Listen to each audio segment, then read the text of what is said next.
Hello, everybody. What's up, y'all? What's going on, everybody? This is Maggie T with the Atlanta Falcons Nation. Look, we on time today, people, because tonight's episode is finna be epic. Epic. Because here we go. That's right, Nathan, Anthony, Blitz, 818. We ready. And DJ, appreciate already with the super sticker of $1.99. But before I run my mouth, who is this guy right next to me? To my whatever side this is. I can't tell my directions. Who is this person here? I don't recognize this guy. Who is it? Well, ladies and gentlemen. This is hold on, let me do it right. I am Kstlyz, the sixth man, and I'm having a good day. All right, Kstlyz. You're not just Kstlyz, you're Kstlyz. Okay, Styles. So I'm excited to have you on today, Kstlyz. And your collar looks wonderful, by the way. It's so wonderful. Just pop your collar just a little bit. Hold on, wait a minute. Make sure it don't tear off. Oh, okay. Oh. You know what? You need to fix your collar. I'm sorry, sir. That's not professional for us. I'm sorry. Could you fix your collar? And this fool down here at the bottom. Who is this person sitting like an old lady rocking in his chair? Who is that man underneath me? It's the great one. The one, the only, Mike! What's up, Matt? Mike, what's up, everybody? Look, we kicking it crazy tonight, y'all. This is madness, Friday night madness. Look, it's been a while since we had a hot topic to talk about because we finna go in on this one. But before we get into it, let's housekeep and let's go ahead and get into some news and updates. I'm going to give you some news topics. Then we're going to get into the main topic because that's going to probably take over the entire show. But before we get into that, let's give some shout outs to our chat. I see Devin. What's up? What's wrong with Mike? He looked like he in the back of the class sleep. Hey, everybody. Duntavius White. Look, everybody right now, stop what you are doing. We want this to be the most anticipated viewed show. Share this stream if you're on YouTube, if you're on Facebook, if you're on Twitter watching this, if you're on Twitch. Please come on over to YouTube, AFN right now. Bring your chat over to AFN. We need to have that popping off right now. So AFN, bring your chat on AFN where we can get the activity. We want everybody watching this episode tonight. So share it, people. Hey, y'all. Hey, Teacher Red. Hey, Mr. Motivator, my favorite person. You're so special. Nathan again. We have someone from Twitch. Hey, Media 85. How you doing? Somebody's a nerd. Are we all nerds on this cast? ATM, what's up, big boy? How you doing? How you gonna call yourself the great one and do a Randy Orton pose? That don't go together. I know what the hell I want to do. This my fantasy. Mike. That was very terrible of you. That's very deep. That's very D-list of you. Wow, D. You're a D-list podcast. I'm sorry, Mike. You're a D-list podcast, and that's just not good enough for us. Get your facts right, sir. All right. Now let's go, people. All right. Let's go ahead into what we're here about. We're going to talk about some news and updates. What we're going to do, the concept now is at the beginning of the show, you're going to get all the news and updates. So always tune in at the beginning. And then, of course, we'll go into the episode. But just letting y'all know, I spelled it all wrong, y'all. Whatever. Trial and error, people. You know how it goes. Open practice is set for Saturday, August 7th. $5 tickets. Proceeds go to Emory Healthcare. AFN got our tickets already. So we're going to be in the building at open practice, people. So y'all better get ready. Let's do it. Let's just get going. Let's get together. As far as that too, they also have training camp, and I'll put the link down for those tickets on the description once we get done with this show. So go back out and look for that description so you can get your tickets too. But after that, we're talking about also training camp. Falcons have announced training camp days, so I'll go ahead and break that down for y'all as well. Let's go, people. So as far as training camp dates, of course, y'all don't have to memorize this. It's all over social media, so you'll find it. But starts July 31st at 9:30 a.m. That's Saturday, Sunday, Tuesday, August 3rd. So it's going to be from July 31st up until August 7th for training camp, which is August 7th is the Mercedes-Benz Stadium open practice. But from what I'm hearing, it is open for the fans, for everything. But also, I think that the players won't be signing autographs. So how we used to hang on the sideline and everything else, it's not going to be any type of fan interaction with the players due to COVID protocols. You already know. So, but get y'all tickets, get the practice. We will be at open campus. You know what, Mr. Great One? I'm sick of you already. Oh my God! Y'all can get my autograph. I can write too. I can write him in the L. Ain't nobody trying to see you, Otis. It's all about Miss Maggie T. All right, people are here to see me. Hey! Y'all looking very unprofessional right now.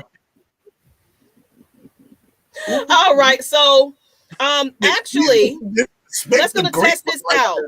We go get into our main topic. Then we have a special guest that's in the back in the lobby right now. Longtime friend. We've tailgated together, and I'm getting ready to pop off our meet and greet, people, and it's official. November 7th is the Saints and Falcons game, and we are going to have a meet and greet here in Atlanta, Georgia. So y'all make sure if you out in different states, make sure y'all fly on in. It's confirmed. It's official. We might have some special appearances, possibly. I'm working on it. So we got a lot of months to prepare, but get ready. We finna be partying with the AFN family. All of y'all, all of YouTube, all of Twitch, all of everywhere. Come party with the AFN team. And it's free. Of course, it's going to be at a sports bar and grill. So just come hang with us. Of course, you're not obligated to purchase anything. But of course, you're going to want to drink and have a good time. We're going to be at a bar. So details are soon to come. But come on, let's go. Let's get into our main topic, though, because this is the topic of the freaking hour. And I didn't even have this man face up there. So KSTYLZ, work on that because I need to play a clip, okay? Could you get me a Shanahan picture, please? Please. Thank you. All right, and guests in the back, we have a segment question for you in a moment. Hopefully your audio is okay. I would kick you off. It's not. But let's do it. Kyle Shanahan admits he should have ran the ball during the Super Bowl. Now, we have a clip, so I'm going to wait on KSTYLZ picture. You got one yet? Hey, little Falcon. Falcon fan. Yeah. This one got me distracted already. So, where is Mama? Where is Mama? Where's your Mama? Lord have mercy. You know how she is. When I get online, she wants to get online. So, you know how that That's so funny. Well, that's Mrs. Little Lady KSTYLZ and my twin sister, his wife KSTYLZ. You know, hey. But let's go. All right. What y'all think? We'll start it off with the baby and father. What are your opinions on this whole thing? Let's go ahead. You got your picture up, KSTYLZ. We'll play the clip, then we'll get into your opinion. Oh man. He's basically saying what we've been saying for the longest. Oh, you didn't put a picture up. I'll do it. I ain't got. Hey, I thought you had the picture up. I'll let you go. No, I was asking. Go ahead. Finish. I'll finish it up. Exactly. Okay, so we're gonna get to the point.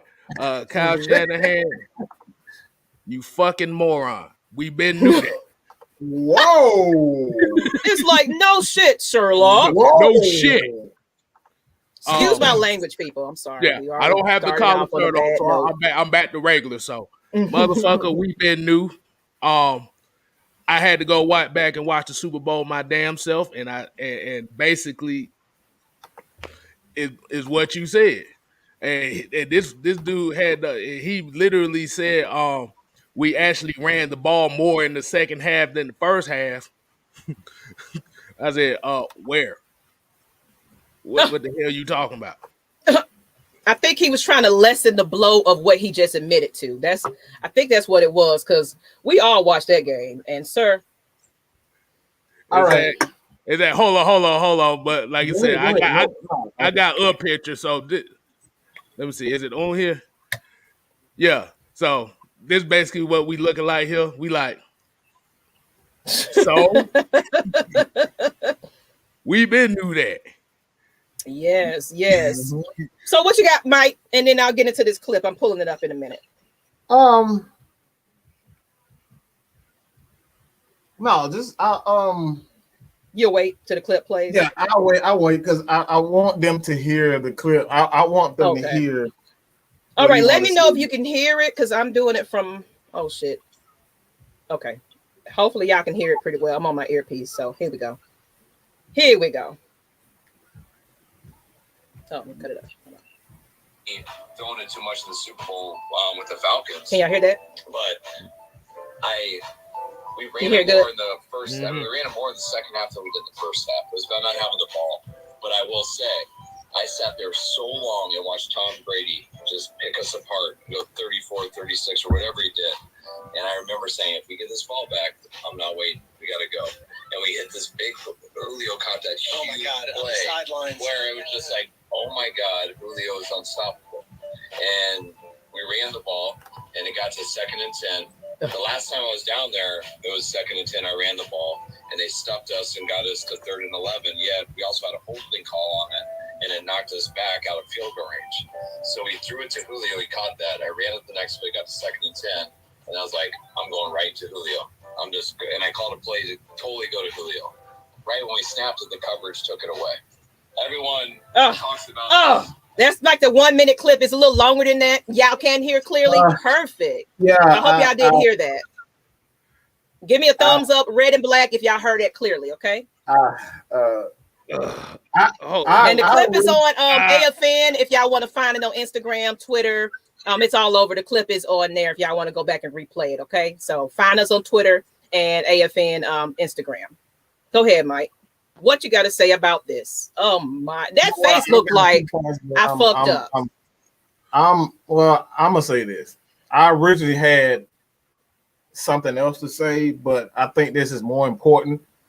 And if you can't, this is why I'm mad, Mike. Because when I'm on live, look, I do my motherfucking thing. All right, this is all unscripted. I had a script. And I just scratched. I just threw that bitch in the trash. Okay, this right here is the real live man, Mike. And like I said, this is off the dome.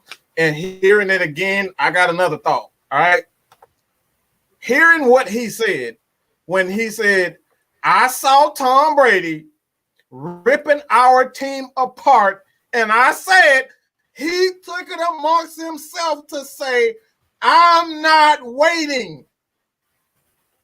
And as a head coach, you have to be you got to be in the moment. You can't worry about what happened in the past. You can't worry about Tom Brady. You have to do what's best for your team.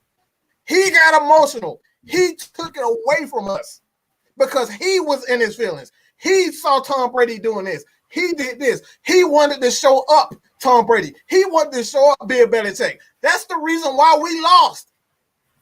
We got to have clear-minded leaders. You cannot get caught up in the moment. He got caught up in the moment, and he said, guess what? I got Julio. I got Matt Ryan. Y'all can't stop us. That's what he did.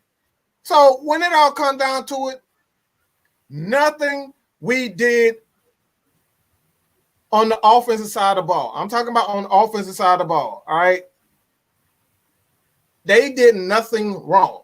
From the player, even from the head coach. This is 1000% Kyle Shanahan's fault because he got caught up in the moment. So if he was that emotional watching Tom Brady, and you got to do the right thing. This is what AFN, our philosophy, it don't matter. This is why I even have a publicist, because sometimes man might just go off of his feelings, and I want to cuss everybody up. I want to cuss everybody out. I want to fight people. That's what I want to do. But guess what? When you got a family, you got a team that counts on you, and they're looking for you and that leadership. Sometimes you got to do what's best for the team. He did not do what's best for the team. He put Matt Ryan in a position where he had to be the hero, or he was going to be the reason why we lost. And he is the reason why we lost, because of Kyle Shanahan did not take responsibility. His ego got the best of him. And that, like I said, that based on what he said, I saw Tom Brady running it up on us, and I said, I'm not going to wait. If he would have just been conservative in that situation, ran the damn ball, where that picture at? We would be looking at championships. We would be looking at championships. All right. Now that the baby is out the room, run the damn ball. That's the word we've been speaking and preaching for this entire, from last season up until now. That issue with that running the damn ball with a BAWLL. People hashtag that for future. Let's get this a key term because somebody stole ours. So now it's ball with BAWLL. Remember that every time y'all post, if we see that hashtag and check it, you might get a shout out. So run the damn ball is our hashtag wherever you are on social media. We will definitely appreciate you. So I must give my opinion about it. You see this face? It's one of those. Kyle Shanahan, you knew exactly what you were doing when you lost the playbook right before the game. Mysteriously, it disappeared. And here it is now after somebody stole it and took our plays or paid you off for it. Then you magically just decided, I'm not even to be a part of this Falcons team. I'm with them now. No, you sold us out. That's how I officially feel. Because with that statement he made about, I should have ran the ball a lot more. You didn't care about this game. You knew that you had a job lined up and you was ready to go. So guess what? You shitted on them Falcons. Excuse my language, people, but that's just how I feel. You robbed us of the very thing that we have been praying. Some people died hoping for some type of championship before they croaked. You know what I'm saying? I want to be able to say to my grandkids, yes, I remember when I was there for the Super Bowl. You know, we ain't got none of that. But we still hoping and waiting and moving coaches and got rid of a huge player that he just don't feel like we are good enough. You know what I'm saying? So we got identity issues and I'm sick of it. But Shanahan, you put your nail in your own coffin by saying how you screwed up your own Super Bowl. And that's just how I feel about things. Mike, what you got? Your face look a little crazy. Whoa. Read that, KSTYLZ. Read that. Please read that. Do you have common sense? He didn't have an authority on that play, probably didn't have an audible, and Matt is not the player to listen to his coach who had been doing good then bad. Then you also have to remember in that fourth quarter, the headsets went out. Do y'all remember that too? Mm-hmm. Yeah, a whole lot of stuff. But I'm gonna give y'all my real personal opinion on this shit. Why are we damn surprised? This is Bill Belichick's fucking protege. Mm-hmm. Like, bruh, if you look at that second half closely, you already knew the clock was your damn friend. That's all you had to do. They said all you had to do was use the clock. And the problem is he did the Shanahan thing and got too damn cocky, and it cost the damn team the game. I like what Tony Wright had to say. With that statement about watching Brady, Shanahan put his ego ahead of the success of the team. It was definitely ego. He was too busy watching another grown man on another team. Exactly. What about the team that you got that you coaching, sir? Exactly. Yeah. He wanted to show them up. That's right, Pamela. I smell a rat. I do too. I feel like it was too coincidental that you lost that playbook. All of a sudden now you coming out, I should have ran the ball. He knew he should have ran the damn ball. But he is too egotistical where he worried about, I got a head coaching job lined up. I ain't worried about this little petty little thing I got over here. I'm going to go ahead and move on and get them a Super Bowl. But guess what? You failed again. You did the damn same thing. So guess what? It's you, Shanahan. Conspiracy. That's right. I just So they definitely, that's how I feel. They definitely cheated us. So I want to jump in. How do y'all feel about go ahead and get our guest on? I want to ask a certain question. Whoa.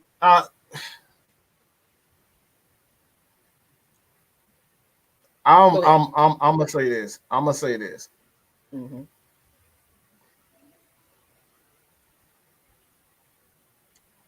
We always talk about, you know, who has the authority and whatnot. Like this is one thing that we have to like that. And you're getting Mike right now. You're not getting Mad Mike. All right, you're getting Mike right now. Mm-hmm.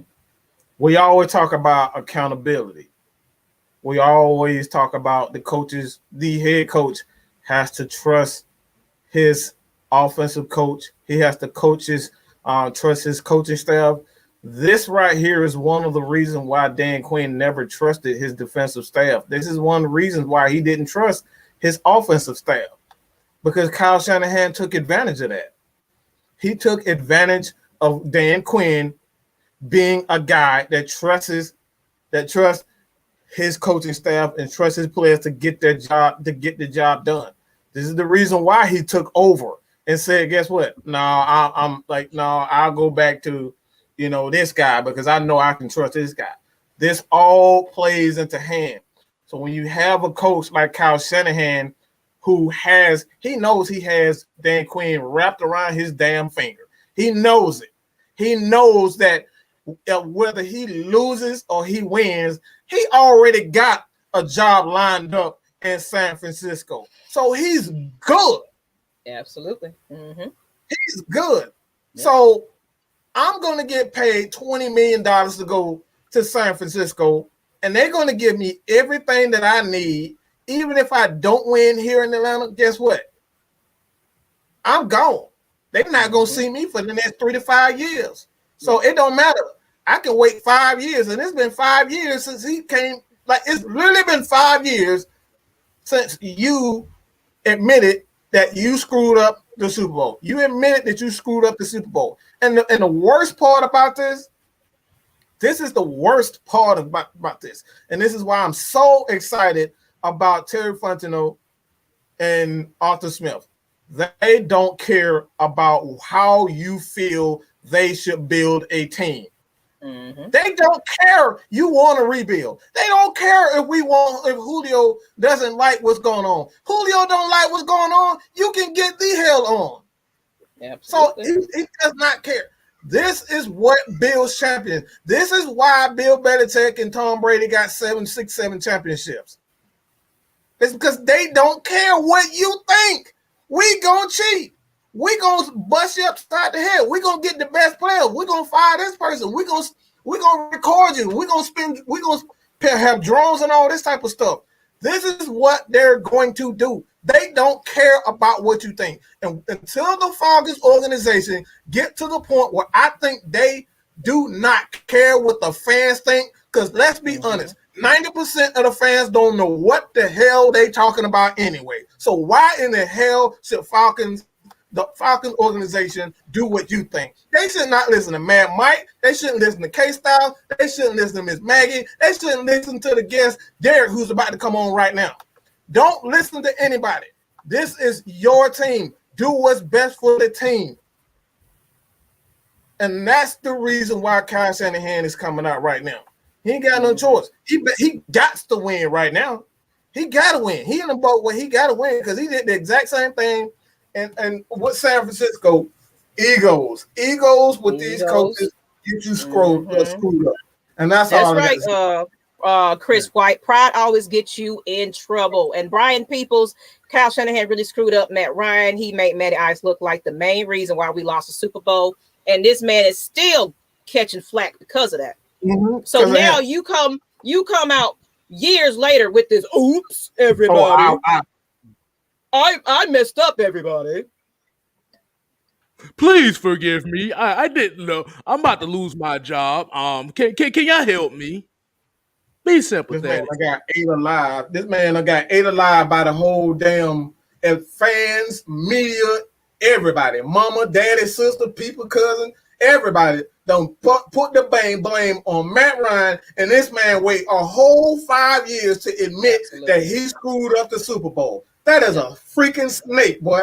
Yep. Jesus Christ. Like, my God. But here's the thing, and you got to think about this. This is what we say about every head coach that plays Tom Brady in the Super Bowl. It's the same damn story. Andy Reid did it this past season. It's, I'm worried about Tom Brady, but I'm not focusing on what I need to do. That's why the Giants beat them twice in the Super Bowl. They don't give a fuck what Tom Brady did. They focus on their stuff. And like I said, people can still say it's Matt Ryan's fault and all that stuff like that. But, dude, you got to put the blame on the guy that's calling the play. You got to remember, in Kyle Shanahan's systems, there's not that many audibles you can call. No matter what formation is, you ain't got that many audibles to call. All right, people, let's go ahead and get our special guest. Like I said, everybody, if you want to appear on AFN, you have to email. That's the only way. Even with the writing position, we'll talk about that at the end. You have to email me at Maggie T, Atlanta Falcons Nation, to appear. That's the only way we're going to be doing it moving forward for the season. No longer dropping the stream in the chat for anybody that's in random. You have to officially, hey, Maggie, I would like to be on the show. You can be on the show. So I don't care if you are anybody. It's any type of fan of any team. Hit us up. We will have you on just for you to speak your piece, okay? All right, so let's go ahead. We're going to bring Derek Showtime Jr. on. Hopefully his audio is okay. We didn't get a chance to check it, so y'all bear with us on today. We rolling today. Well, let's go. Bring it in. Derek, who's TV or audio or something in the back? Matt, Mike, is that you? What, you just host the show? I'm hearing noise. All right. What's up, Derek? How you doing, Derek? We can't see you. You got to get in the camera. I got to see you. Can we get some light? Just a second. What's your thoughts? What's your thoughts? I just want him. I'm gonna give him a minute to set up. I'll let him get ready. We're gonna mute it and let him get ready. But the question, I'm gonna put the question. I'll put you on mute for a minute, Derek, while you get yourself situated. I'm gonna put the question up, and then of course it's open to everybody to answer this. But I want to give it to perfect. I just needed to see your face a little bit more. The question will be, considering what Kyle Shanahan stated with the team that were together during the Super Bowl run, do you think we would have won running the ball more? And this question is for you, Derek. I would like your opinion on that. Then, of course, everybody else can kind of fill in. And chat, I want to see what you got to say about this question too. But Derek, give me your thoughts on that, and then just give me any thoughts about anything else about Shanahan too. Shanahan, well, I'll start off with that first. He got his in Super Bowl 54. He got his. Patrick Mahomes, what else can you say? He got his. Now, as far as how he sold us out, well, you kind of have to put the blame on Arthur Blank a little bit too, from what I was told from a fan, longtime fan. You gave permission for him to interview for the job during the Super Bowl, before the Super Bowl, during the playoff run. I don't know if anybody know about that. I didn't think about that. I did not think about that. When you're a playoff team, you do give your staff opportunity to go get coaching jobs elsewhere. Business don't stop.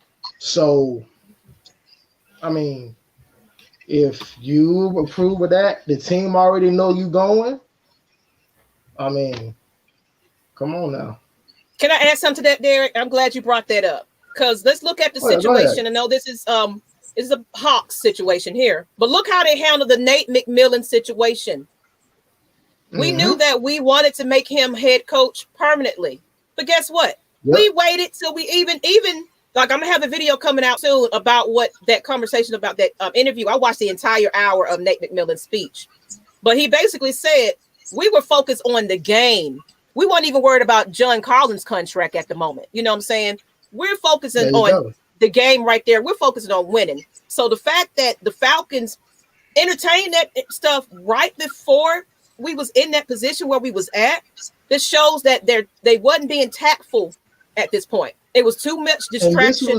He lost that playbook and everything. Mm-hmm. Yeah, this wasn't before the Super Bowl. This was literally before the divisional game.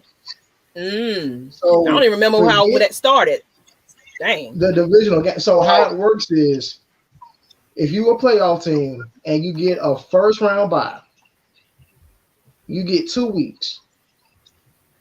Now they don't do it anymore because of the extra week, and they gave of course one playoff bye per conference. But of course, I'm speaking toward previous seasons. So if you're a top 2 seed, you get 2 weeks off. That 2 weeks, teams who are eliminated from playoff contention can interview other people on other team staff who are not playing right now. So that's exactly what happened. San Francisco did what they did. Arthur Blank and Falcons gave permission. They signed it, and he didn't look for any place else. He knew that he was leaving, and that was the only interview that he took. Now, I'm to answer the question that I asked earlier. Now, with the team, if we ran the ball a little bit more, do you think we had a chance at winning that Super Bowl? If we adjusted the plays like that, do you think we had a chance with the team, that team at that time? Do you think we would have got it through? Go ahead. I really think we would have had a better shot if it was somebody else. If it was somebody else on that field that day, case closed. What mean by somebody else? Meaning the players? No, the Falcons players, or who do you mean by somebody else? Calling the opponent. So if it's Jacksonville, if it was Jacksonville, and all you had to worry about was stopping that defense, Jacksonville, we could dealing with Blake Bortles and Leonard Fournette. We could have smashed the brakes off of them. They don't know what they're doing. That's their first winning season since beating John Elway in a playoff game. I mean, that's Kstlyz.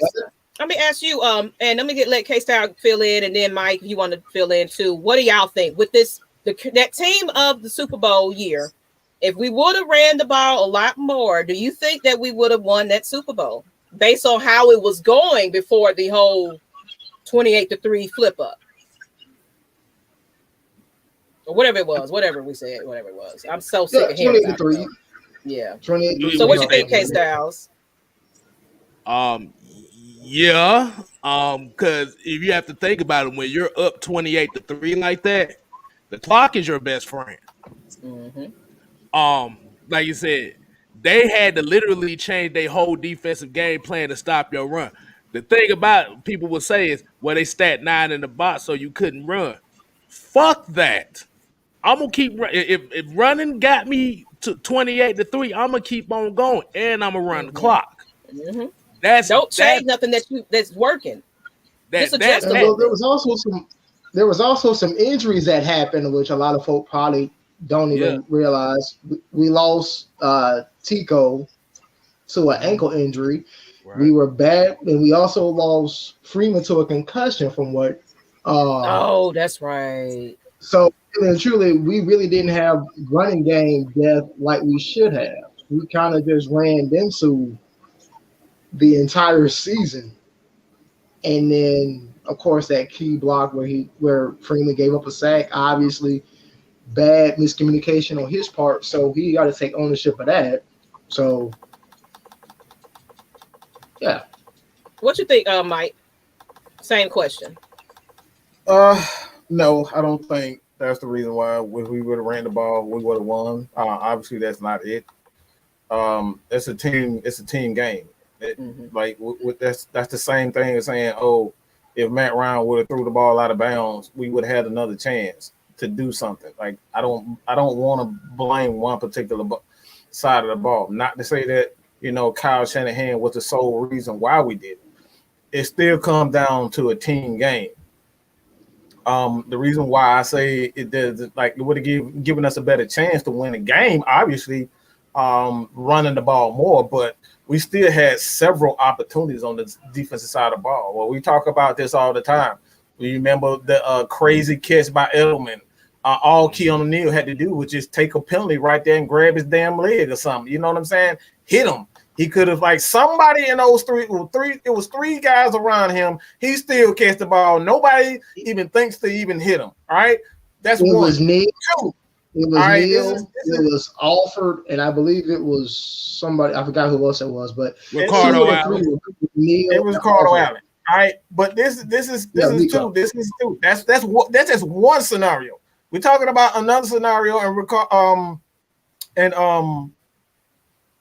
Robert Alford dropping that pick that would have sealed the game. The game would have been over if he catches that ball. And the same thing if Vic Beasley catches the ball in the end zone. If he picked that ball out, that game is over. So we're not going to sit up here. I'm not going to say that Kyle Shanahan is the reason why we lost it. He's not the reason why we lost. If anyone was to blame for that loss, and we say majority blame, it is Kyle Shanahan. But though everybody has to do their part and being a success. And actually, Mike, I don't know if a lot of folk caught the tail end, and I'm sure we don't remember it, but that camera clip, you had to get the ball in the plane completely in some kind of fashion.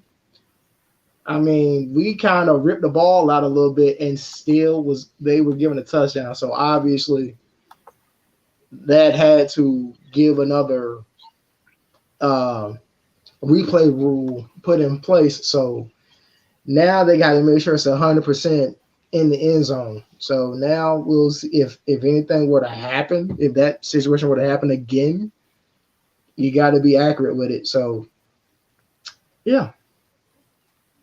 Bad tackling took that one out. And I agree with everybody on the panel.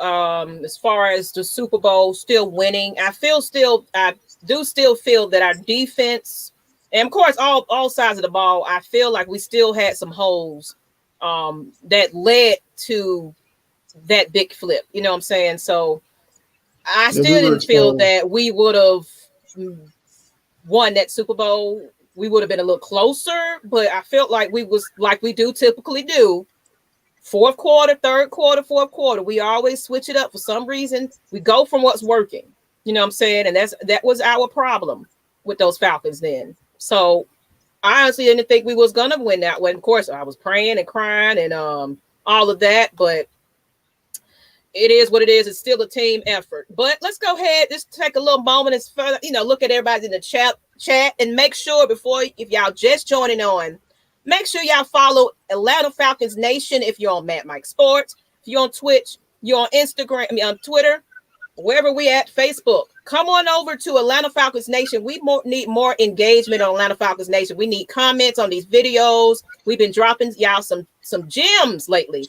Go on over there and check out our playlist. Check out our videos, our film breakdowns as well. Of course, follow me also for your Hawks, Falcons, and Braves content on Miss Maggie T, MS Maggie T on YouTube, as well as just Kstlyz up top. Follow his channel, get him to 400 people, because guess what? Me and Kstlyz are on Mike got all the big followers. We need at least to break 1,000. Can y'all please? We're begging. Can you get me and Kstlyz to 1,000 so we can feel like some important people? We want to feel official too with our 1,000. So going over everybody in here now. We should see 100 subscribers in a moment right now. And then Matt might go follow him too. Oh, so hey, I about to say, so I got a question. Too. So with us talking about that, so do you think that Dan Quinn should get more of the blame than Kyle Shanahan? Because even at the end of the day, as the head coach, you still are the overseer of all the decisions. I mean,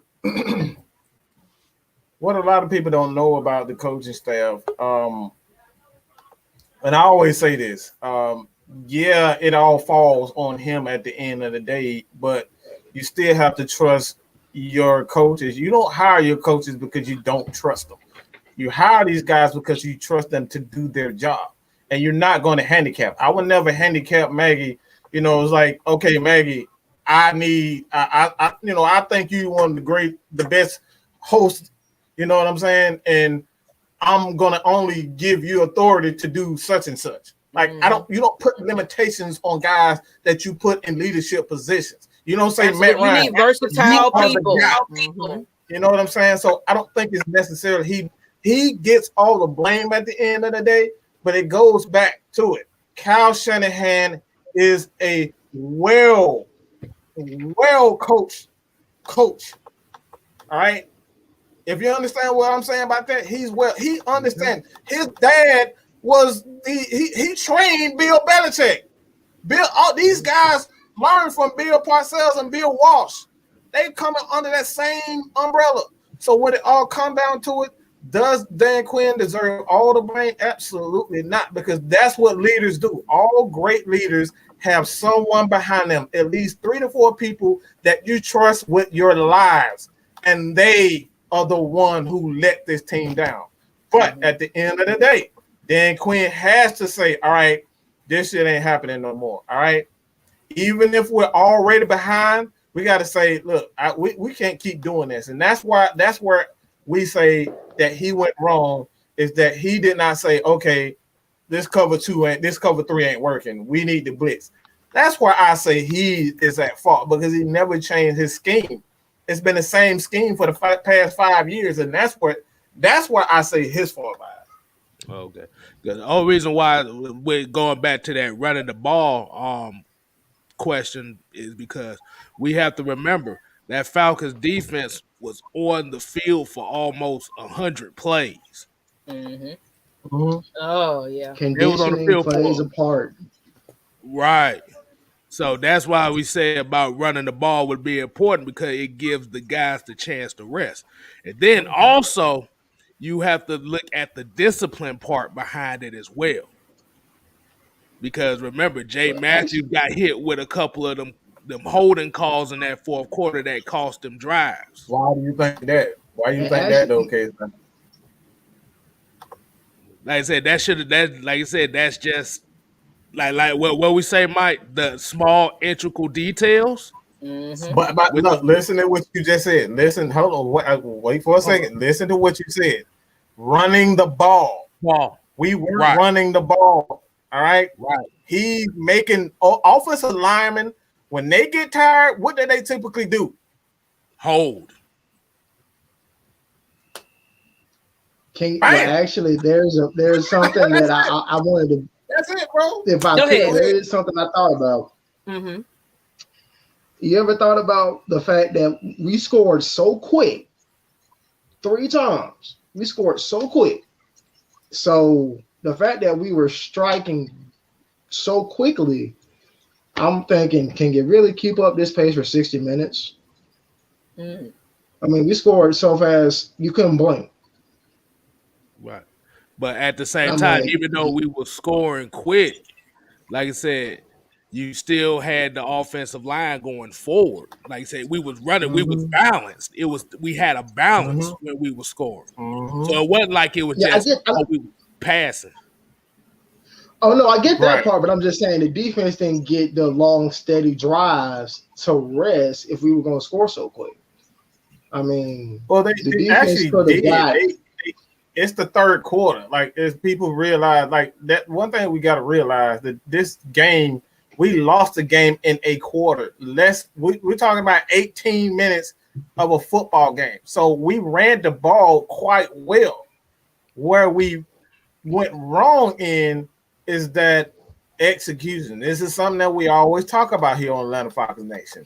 The small, intricate details. If you don't get those third down stops, if you don't get that 3rd and 1, if you don't get those two-point conversions, all right? They got two-point conversions back to back. If we stop one of them, we win the Super Bowl. So again, this is why I say I'm mad at Kyle Shanahan. I'm pissed off, but we still had opportunities to get it done. Mm-hmm. I'm not one to sit here and say Kyle Shanahan screwed us. No, we had our opportunities.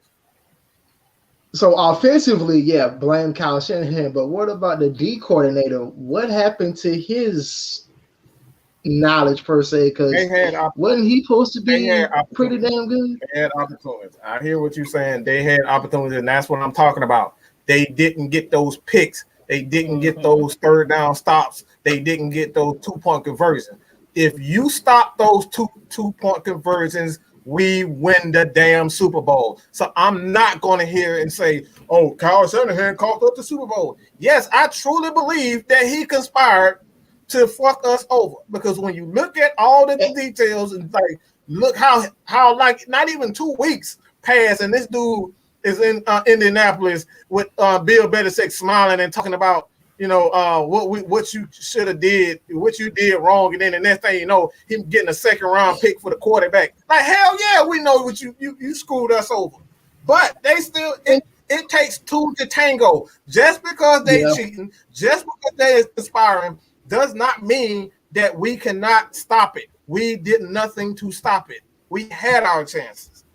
And let's stop with the excuses. Y'all always say, go ahead, KSTYLZ, my bad. I'm sorry, man. I apologize. Look, I understand because, like I said, you also have to remember the defensive plays that we didn't take. The 3rd and 8 that Jalen Collins was getting beat on. He was getting beat on out routes by Julian Edelman, where he had possession and failed.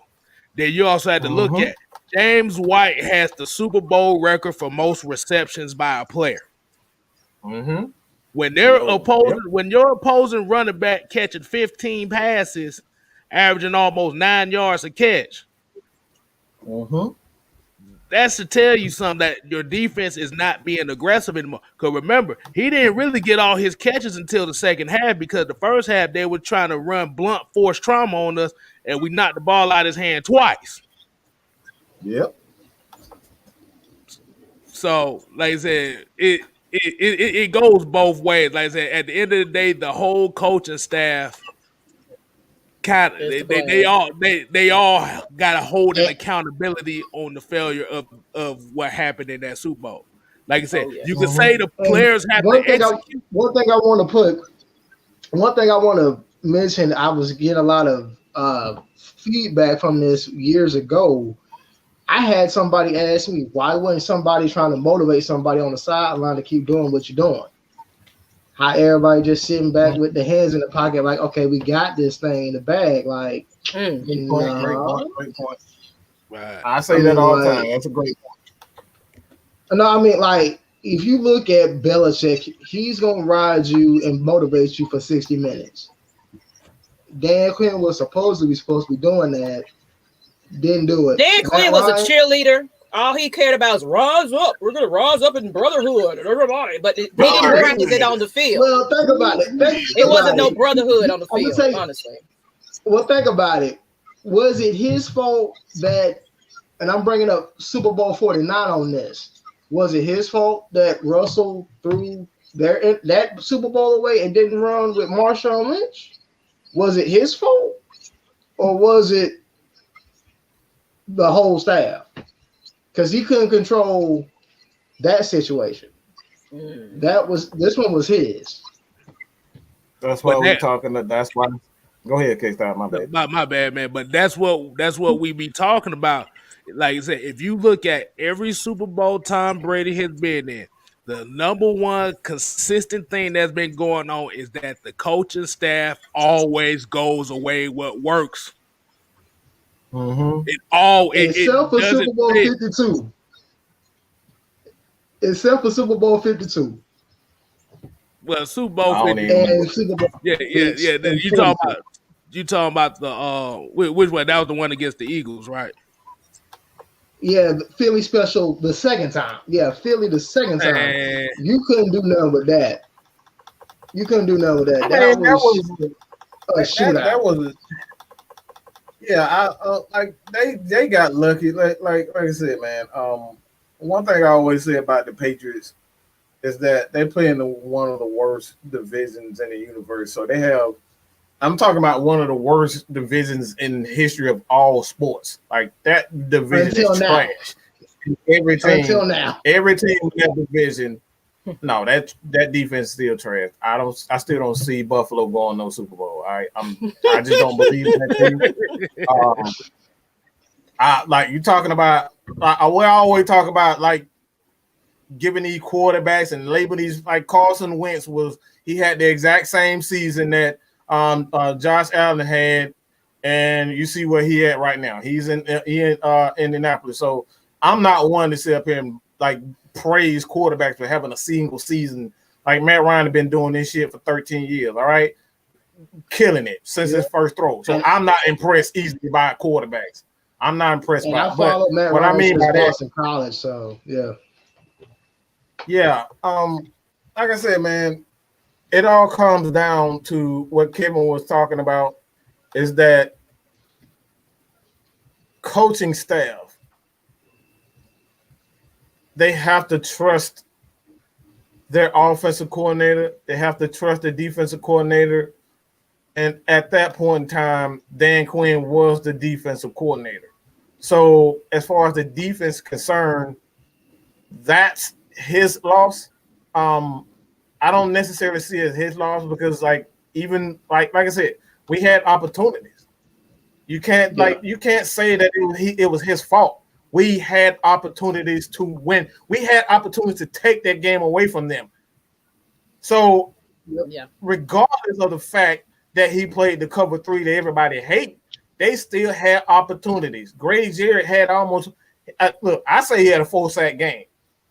He would have been an MVP if you ask me. If it wasn't for Matt Ryan, I thought Grady Jarrett deserved to be the MVP.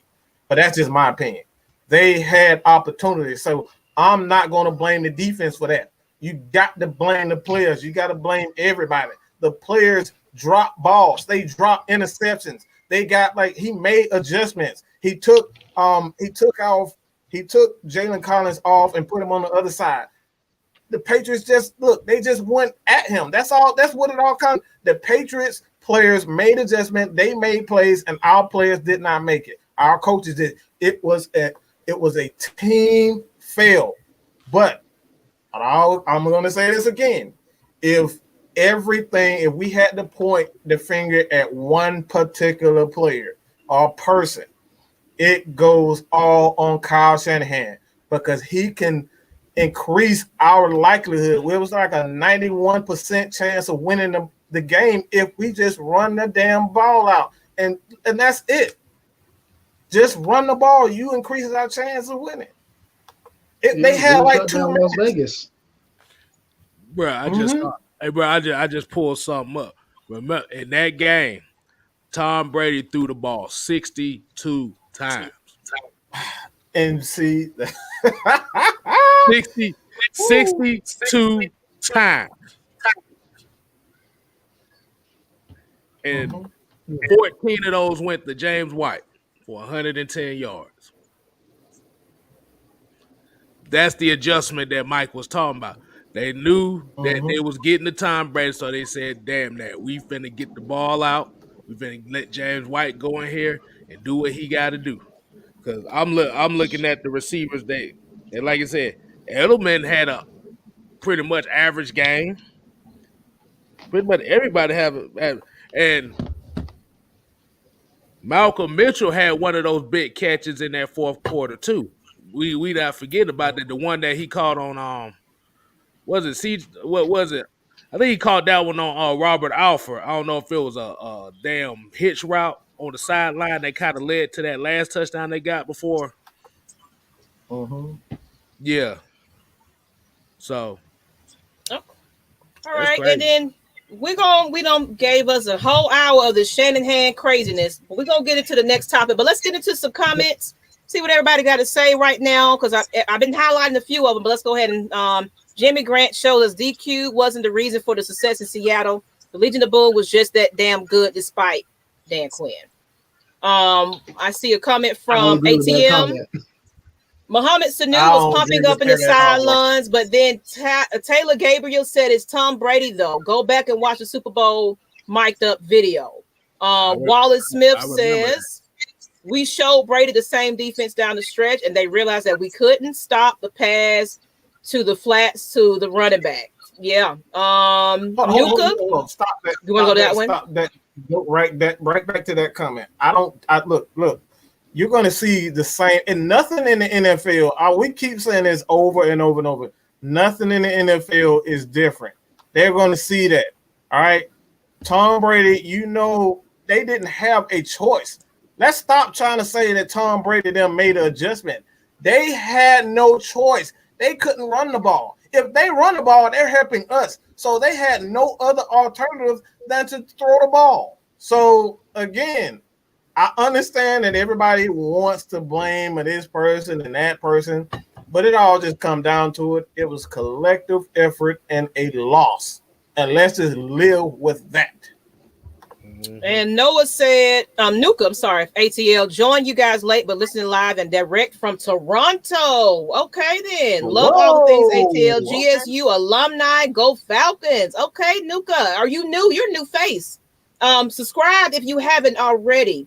And share this content out. Because, look, we're trying to get to 2K before the season if we can possibly make that happen, people. We're like 500 or so away from it. Less than 500, maybe, away from 2K. So y'all get us there. We really trying to, okay, Mike, we really trying to get there. So get AFN, Atlanta Falcons Nation, to 2K before the season. Because look, we got so much in store for y'all. We got this meet and greet coming. I'm ready to meet all our fans. We're going to have giveaways. We finna have a party. We might even do some karaoke. Me and KSTYLZ might get on the mic and sing. You never know what could be in store for our meet and greet November 7th. So I need everybody in the building November 7th. I haven't announced the location, but it will be a neutral Atlanta spots. Don't worry, it will be in the ATL. But make sure if you're not in Georgia, make sure y'all plan on being in attendance. And as well as we will be at opening practice. We already got our tickets for the AFN crew. We will be in the building, so come look for us. Come find us. I think we're in the 100 something section. I don't remember what section we in, but we in the building, people. So, but let's go into the next topic. You gonna show up there? Yes, that's right. You gonna be there, sir. I mean, so it's 2 days. It's 2 days after my birthday, but I mean, hey, that's the very reason to celebrate. So, the next topic is Terry Fontenot confirms Falcons never considered a rebuild. Everybody was like, "Let's get rid of the quarterback. Let's do this." No rebuild. I have a question. Wait a minute, Derek. Wait a minute, Derek. Hold that question. I'm going to read what Terry had to say. They asked him if, but basically about this whole rebuild. If you know much about myself and where I'm from on Arthur Smith and his mindset, rebuilding just doesn't make sense to any of us. Rebuilding really isn't in our vocabulary. We want to be able to put together a competitive team, yet we have challenges in those areas, and they're going to face those challenges head on. I think this organization, these coaching staff, Terry Fontenot, Arthur Smith, Dean Pease, Ray Jones or however you say it, I think, whatever his name is, I think it's not a rebuild. It's more like how the Hawks are. We're putting pieces together to make it work. We had a decent draft. Retool is the word. A retool. It ain't a retool. We had a decent draft. We still have a defense that we can develop. We still have players that hadn't even had a shine. We don't even know what they're capable of. And you already know Arthur Smith is a tight end led man. So we got Kyle Pitts and Hayden Hurst that went to the academy. We have players that just taking this thing serious this time. People that want to show up to practice. You know what I'm saying? Don't do the Allen Iverson thing. Come on now. I'm just saying. People that want to show up and be there. Just saying. Hint, hint. I'm just saying. We got players that want to fucking play. So, with that being said, what do y'all think about this not being a rebuild, but a retool, according to Derek? I like that terminology. What do y'all think? Let's start with the top, KSTYLZ. We'll go with Mike, and then we'll go with Derek. All Go right, ahead, K I'm gonna just start off with the K-Style spin on what he just said on that. He said, "Fuck what y'all think. We running this shit back." That's basically what he's saying. Oh boy. Yeah. Because you have to Oh, think, man. like I said, and realistically, you have to look at this. And we say it all the time. We lost 8 games by 6 points or less. What does that mean? That means that one play cost us a game. Mm-hmm. It could be either early in the game, it could be middle of the game, or the end of the game. Y'all seen the games. And the thing about it is we do have the players that can actually make some noise. At the end of the day, yeah, hey, I like that cup. I got one just I'm like gonna it. promote it. Y'all gonna understand why I keep doing this. This is something that we're gonna have for sale. Soon I'll promote it at the end, but I'm just letting y'all see the cup, the decor of it. We can get a lot of these printed off and get y'all signature cups. We have other prints too. So I'm gonna promote it and where you can get it from soon. Okay. So stay on notice. But go ahead, Kstlyz. I'm going to use an example here. And this is going to be for all my gaming nerds here. It's like you wanting to get a PS5, but they still making PlayStation 4 games. Mm-hmm. Like the quality is still good. The only thing you upgrading is something that's minor. Like I said, and I have to say this again, Matt Ryan was not the problem. What did Bill Belichick and Randy Moss say in their interview? Good players cannot overcome bad coaching. Because now you have a situation where, okay, they looking at it like, okay, these guys have lost games when it came down to that one key play. So we know it's a coaching. It ain't like we got, like, you have to realize we were 4-12, but it wasn't like we got blown out in most of the games. See, the problem is that people looking at it and seeing like they thinking, oh, we got blown out because such and such and such. Dude, our point differential on average was less than a point a game. Less than a point a game. 16 games. Less than a point a game. Like, bro, you got the players here. You just have to have the right system. And you have to remember, especially offensively, this team was not built to be a downfield threat throwing team. That was the issue right there. That's why the Falcons offense usually sputtered. With Atlanta offense was good, you had a balance. They brought in a guy that preaches balance, in Arthur Smith. Terry Fontenot is a guy that's used to you see Mickey Loomis and what they did with the Saints the last 4 years. They changed the whole philosophy. They went from throwing the ball, Drew Brees throwing the ball 5,000 yards a season for 3 straight years in a row to maintain. They're building guys in for balance offensively and defensively. So that's just a minor tweak. Like I said, it ain't like I said that you don't need no major overhaul because now you're going to put yourself in a situation to where you might be down the drain for the next 3 or 4 years instead of seeing what this team can do when you have a different philosophy. It ain't always about trying to get the best players available in the draft or free agency and stuff like that. You have to get the best players that fit together. The offense, defensive schemes that fit with the players. That's what wins championships in this league. And like I said, at the end of the day, Terry Fontenot said, fuck what y'all think. We running that shit back. I'm going to end it with that one. What you got to say, Mike? Well, I'm gonna keep beating this. I guess I'll just say this in a term that y'all probably understand. I'm gonna just keep smacking that ass. Over and Smacking over that and over ass, again. smacking that ass. I see you, baby. Smacking Smacking that that ass. ass. Smacking Hey, that everybody ass. loves to smack that ass, all right? And I'm gonna keep smacking that ass. All right. I keep saying the same stuff over and over again. When you have a team, when you have a quarterback that is still one of the best quarterbacks in the league, why the hell are you in a rush to throw him away? There's no guarantee, especially in this NFL. They already trying to run Deshaun Watson out of Houston. He's one of the best young quarterbacks, is it?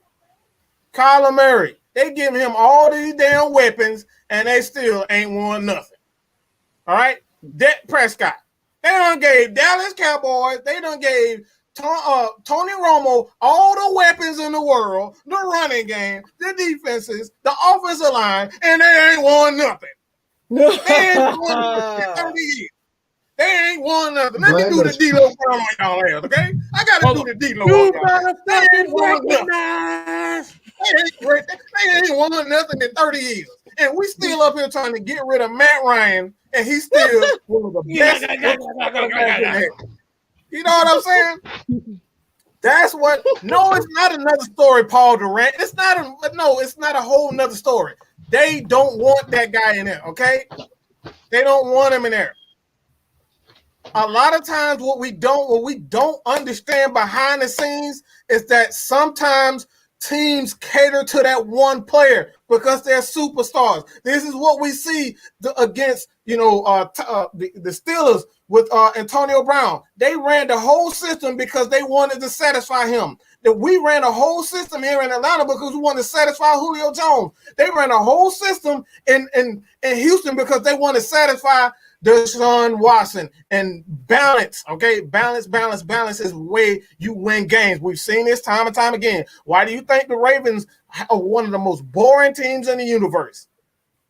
They're one of the most boring teams in the universe, but they continuously win. Why? Because they have balance, they have a running game, they have a quality quarterback, and they have a great defense. At the end of the day, okay, you win games by having balance.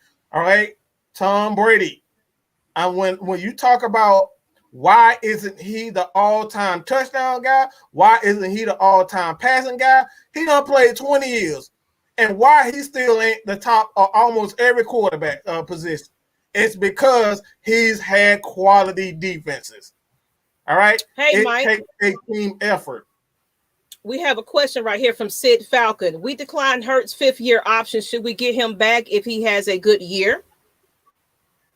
I don't think so. I would love that, but I don't think so. I think you just draft you already have a guy in Kyle Pitts. Like, let's just be real. Hayden Hurst is going to cost us a lot of money because he's going to have a wonderful year. Like, he's going to have an excellent year.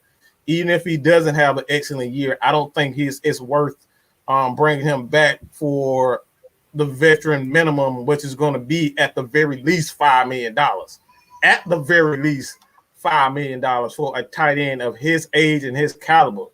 Like, he's a wonderful guy. So, like, I think that what they should always do, you can always find tight ends in the draft. I mean, like George Kittle, like when he drafted like the fourth round, third round, like you can find tight end the third round. So I don't think you should bring him back. Just draft a tight end in the second, third round, and for half the price of what you're gonna pay for Hayden Hurst. I love Hayden Hurst, but I'm not paying for it. Time to get that money to the defense. Time to get that money to the defense and DPs. All right. What you got on that, Derek, and then Kstlyz? Oh, you know what? I'm sorry, Derek. I put you on mute. My bad. You walked away. I put you on mute. Go ahead. My bad. But I'm in a wait and see kind of mode right now with the new regime. Don't know much about them. So it's kind of a show it, prove it, and Prove it. win me Yep, I over. agree. Mm-hmm. Hayden Hurst. Honestly, I don't know what his market is, but I'm assuming he'll have a better second year with the team now that there will be more targets available. I'm thinking we still have some holes in the running game. We got our power backs, but we don't have the lightning quick speeder yet. I don't think we do. We got power, but we don't have speed. Well, not established. You don't have that established guy. Yeah, we don't. And it's Matt Ryan. Like I said, I've seen his talent since Boston College, so he ain't nothing new for me. But at age 37, he'll be 37 entering this season, right? 37. He's no spring chicken, but we do need to look more so for quarterback dual threat mobility and throwing. And if Houston wants out, and I'm saying this because of age, we're not going to have any more drop back, stay in the pocket quarterbacks anymore once Matt Ryan and Brady and Roethlisberger retire. See what I'm saying?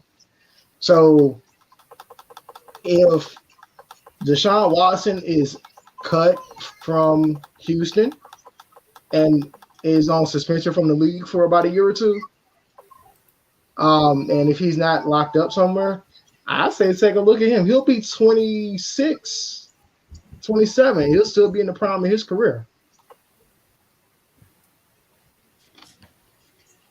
Okay, Kstlyz, what you got? What you got, Kstlyz? Okay, before I answer that, I appreciate Chad Garrison. He corrected us. George Kittle was drafted in the 5th round. I got him confused with Travis Kelce because he was in the 3rd round. But so appreciate that, man. But Hayden Hurst, I don't think they're gonna pull that card. Because I'm kind of agreeing as you want to put money in this defense. You want to put the money in the defense, and you want quality trench play. That's where your money gonna have to be at. It just like I said, it just depends on like I said, even if he doesn't have the yardage, like we know he's not gonna have as much of the yard that you would expect. But if he gets the touchdowns, that's just gonna add more value. So I don't really see them really re-signing Hayden Hurst. They're gonna build they're gonna build this future around Kyle Pitts and Calvin Ridley. Cause you still gotta have, like I said, and it's all gonna depend on Calvin Ridley too. Cause if Calvin Ridley balls out and get you a 1,500-yard season, they might have to put that money into him that you would have to put into Hayden Hurst. So it's just one of those cases. What we got? Let's see. He's the number 1. Now we got Russell Gage and we got Zacchaeus. He's still on the roster, right? Zacchaeus. Wasn't he hurt last year at some point? Zacchaeus. I can't think of his last name. Forgive me, but so we have our 3 too deep in our slot. So I guess who'll be the person to take the pressure? Hayden's going to be the person to take the pressure off of Kyle Pitts. Who's going to be the standout to take the pressure off of Calvin Ridley? It's probably what I'm wondering now, because we know Alabama is receiver U for the South. I'm going to just call them that because everybody that's in the NFL right now coming from Alabama. Gerald Judy, Riggs and all them. I mean, all that was in Alabama. Enough said.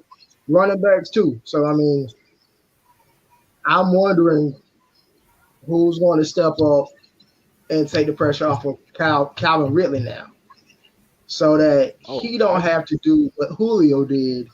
Well, I can add to that. I feel like, of course, it's going to be a tight end led offense. So that's where the pressure is going to end up going to.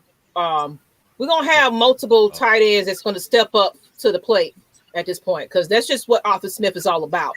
So I feel like it's not going to all be on Kyle Pitts. The way that squash them. I'm sorry, you guys. Get it out of my mind. I'm sorry. Arthur Smith. I apologize, people. Arthur Smith, the way he is set up and the way Dean Pease is set up, I feel like everybody is accountable for everyone. Everybody is accountable for self. It's all about competition. So we're not going to always have that one player that we always go to.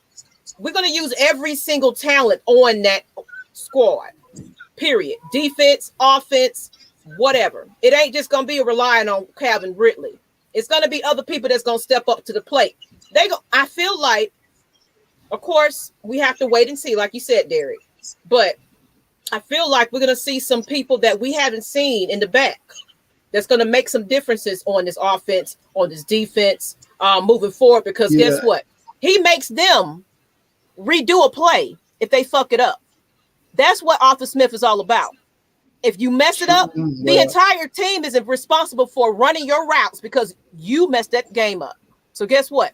Everybody got to get out there and run routes and sprints and things because you dropped the ball. So it's going to be accountability.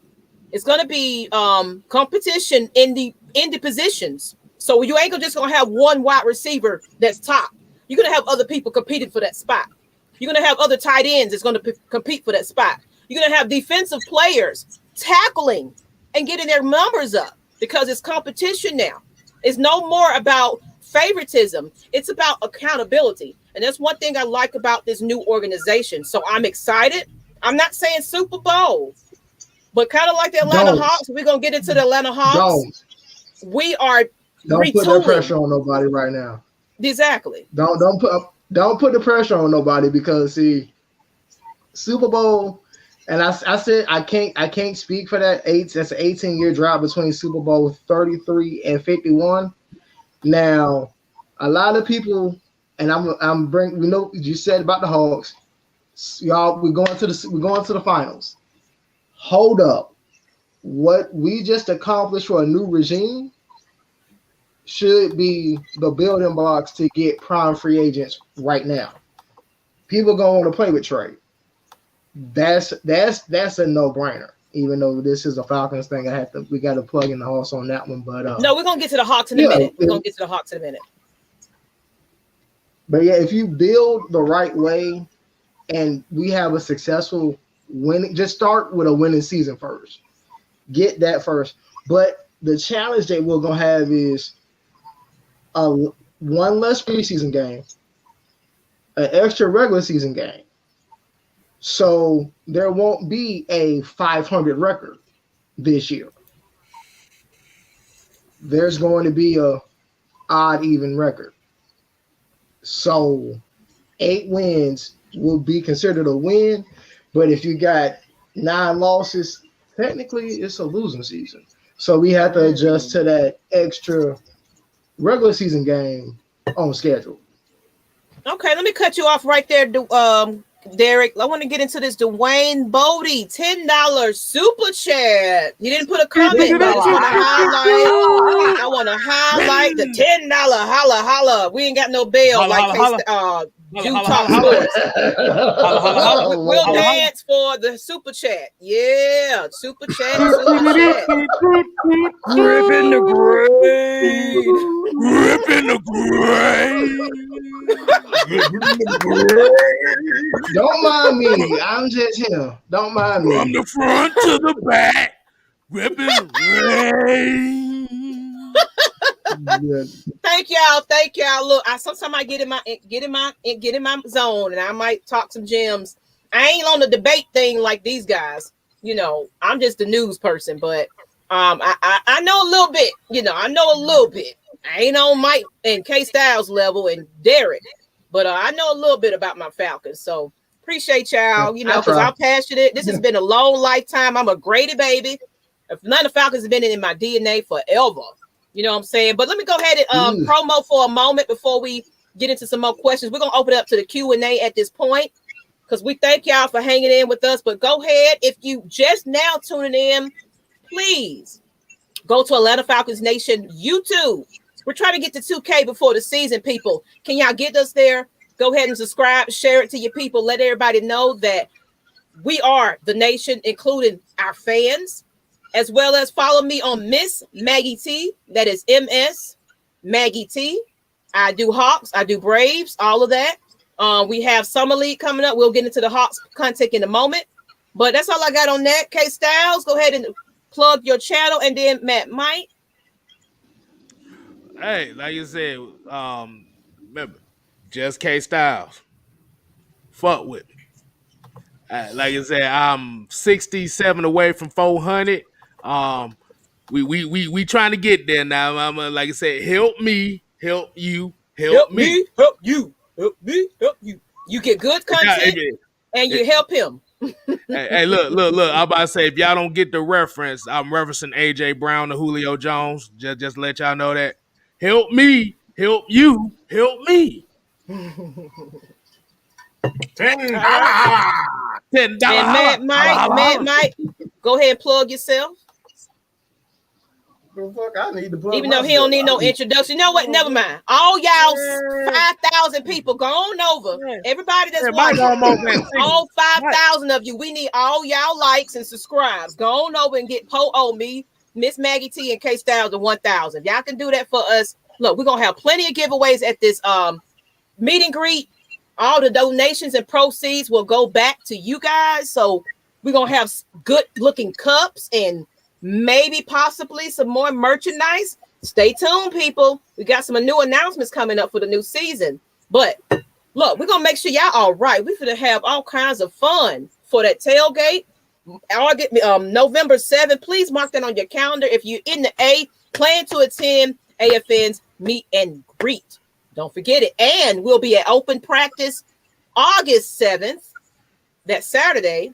We already got our tickets, so we will be in the Mercedes-Benz building, people. Come look for us. So we'll let you know what section we in. We might find a neutral spot and have a photo op or something, but we getting together. So if y'all gonna get there, get those $5 tickets. I will put the description in the chat, as well as the description at the end of this video. So y'all can go ahead and get y'all $5 tickets before they sold out. Okay, we will be there. But let's go ahead and get into some QAs. Put y'all questions in the chat. Anybody highlight anything that y'all want to see? Any questions to see what we got so far? Mr. Motivator, I see you, Mr. Motivator. Red and black, wet and black. Put that in the chat, people. We appreciate y'all. But like I said, every donation, we're giving it back to you in giveaway. So go ahead and put them super chats and cash out. We appreciate you. $10 holla. That's right, Floyd. Let's see if we got any questions in the chat.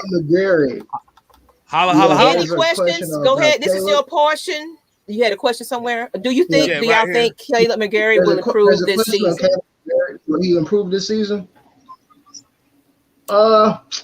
He should. I don't know if he's working on his conditioning, his weight management, but he should have some improvement this season under new staff. So that should take care of that question. Fellas? What you got, KSTYLZ? I'm going to put it in 4 words for you. Run the damn ball. Which means... That's the question. But okay. But what it basically means is with them having the balance and the way that... Because if anybody watch Chicago and how Dave Ragone calls a lot of plays and stuff, they run the ball a lot, but what it is they run a lot of screens. They run a lot of short passes. So Caleb McGarry's strength is run blocking. He wants to go forward. Your offensive linemen do not want to be going back 50, 60 times a game. Because even though it may say the quarterback threw the ball 40 times, they could be dropping, but like I said, the pass call, they be dropping back about 50, 60 times.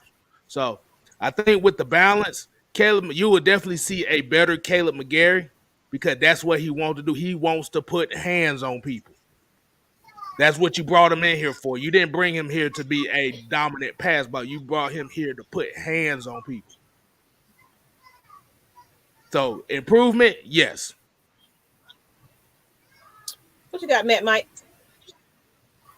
Hell yeah. I hear your nephew in the back. What's up, nephew? Nephew. Just hell yeah. Will he improve? Hell yeah. Short and sweet. Okay. And let's get into another question. I had one right here. Do y'all think the Falcons will have a good defense with Dean Pease? And you know what? I'm gonna say something about Dean Pease. We ain't heard nothing about Dean Pease. I've never heard of this man. Did he come out of retirement? Yeah. I've never heard of this guy. Yeah. And he's 70-something years old, right? I don't know how old he is, but he was intrigued by Matt Ryan. He was intrigued by Arthur Smith and Terry, and he wanted to come on. And because he basically, I think from what it was, him and his son were, he was retiring. His son, I think he was coaching, getting ready to coach college football or something like that. But they decided that come on board because he's basically what Dean Pease said in an interview. He was like, he was just kind of bored with it. He was going to retire, but sometimes when it's something that's instilled in you for so long, you're used to that. You're used to the field. You're used to coaching. You're used to. He can't let it go. So he said, what impressed him was, I guess, what they talked about in that meeting, in that interview that got him on.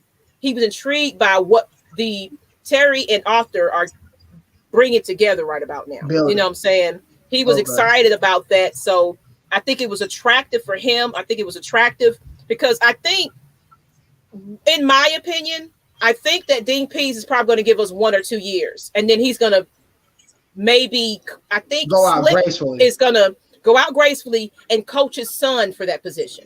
Because his son is coming in to kind of fill in and get, get behind the reins of him. I'm thinking what he's doing is he's trying to coach his son into it. And then he's going to probably truly retire eventually. Hopefully we get a Super Bowl in this run. But I think what it is he just kind of, he missed it and he really wanted it so bad, but he wanted to go to an attractive team if he was going to desire to continue to play. So that's how I feel. That's how I feel. To answer this question from Fred Butts, I'm going to say we'll be more improved, but not great. Yeah. But if we want to be taken seriously, there is one name out there that we could possibly take a look into, and we do need a secondary locker room leader. Mm. There is a name out there, free agent market, you can get for a year or two, and if he's healthy, he still can lock down the whole side of the field. Somebody called Richard Sherman. San Francisco ain't bringing him back. I'm looking at Mike laugh right now just by saying that. Man, my butt itch just thinking about that. Man, hey, he looking for a job, y'all. I'm just being honest. He looking for a job. Why not have somebody be a veteran here for a year or two? If he's healthy, you can still lock down one side of the field. That would help make AJ Terrell more prominent. People won't try him as much because you're going to try to see if,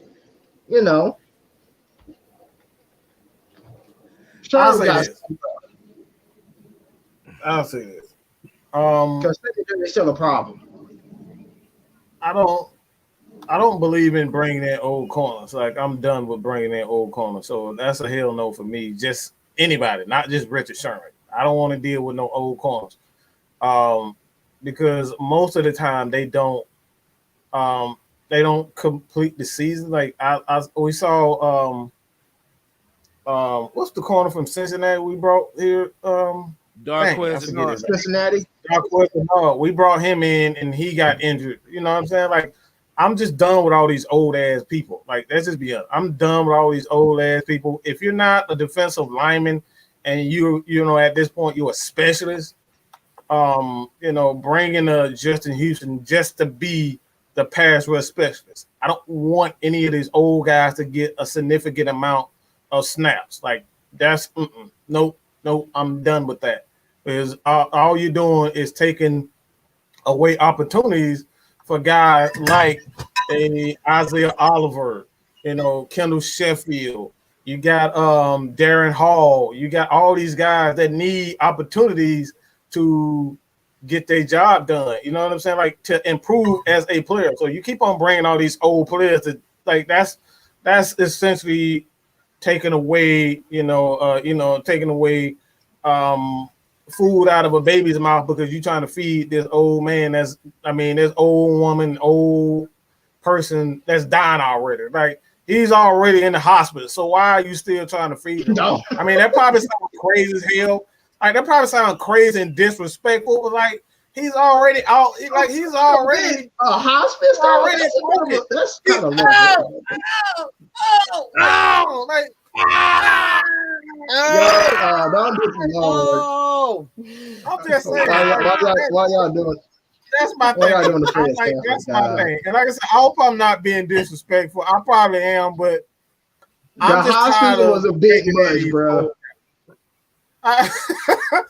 Look, this is Mad Mike. That's what Mad Mike does. He's a bit much. Okay, so like I said, I'm just done. I want to see these young guys prove themselves before I bring in a Richard Sherman. If he's available week 10, week 8, and we need some help, bring in Richard Sherman. But like, that's what I mean. Not necessarily right off the bat, but like, if we're good and we still need some help to kind of push, I'd say take a look at him for depth reasons, because San Francisco threw with him. It's surprising, but there was a comment saying that we may have the best linebacking core in all of football coming into this season. That's a bit of a stretch, but that's on paper. You good to feel that way on paper. It's a stretch. It's a stretch. I'm saying, okay, outside of Deion Jones, I mean, we still don't have. It ain't a team better. It ain't a team better. Maybe you can say Seattle with Dave, but like, I wasn't gonna say Seattle. No, I wasn't gonna say Seattle. I was gonna say Rams defensively. Linebacking core. No, we're talking about linebacking core. Like, you thinking Aaron Donald?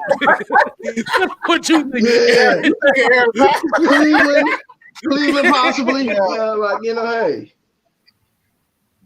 But I want to get. Oh, go ahead. My bad. Keep going, Derek.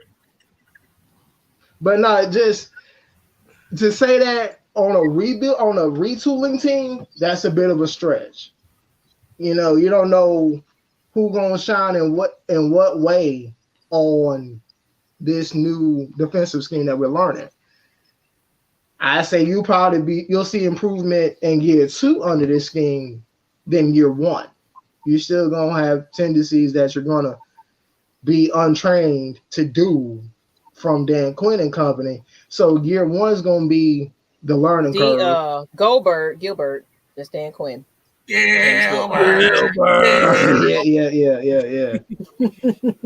But yeah, it'll be a learning curve. But if we improve, if he's here for what, 3-4 years, the system is on like what, 3-4 years.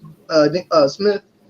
Yeah. If we improve, if we make a big jump in year 2 and year 3, then okay, yeah, all the football, I believe I'll buy it then. But in the year 1, nah. Not right now. Okay, we got a question from Wallace Smith. What do y'all think about Josh Andrews winning the LT guard spot? What do you think? I think he beats the guard spot. Josh left guard tackle spot, yeah. Left guard tackle. Hey, I'm about to say, before I get to that, I want to get back kind of quick back on that Richard Sherman. What you said they should got. I don't mean this in a way, but fuck no.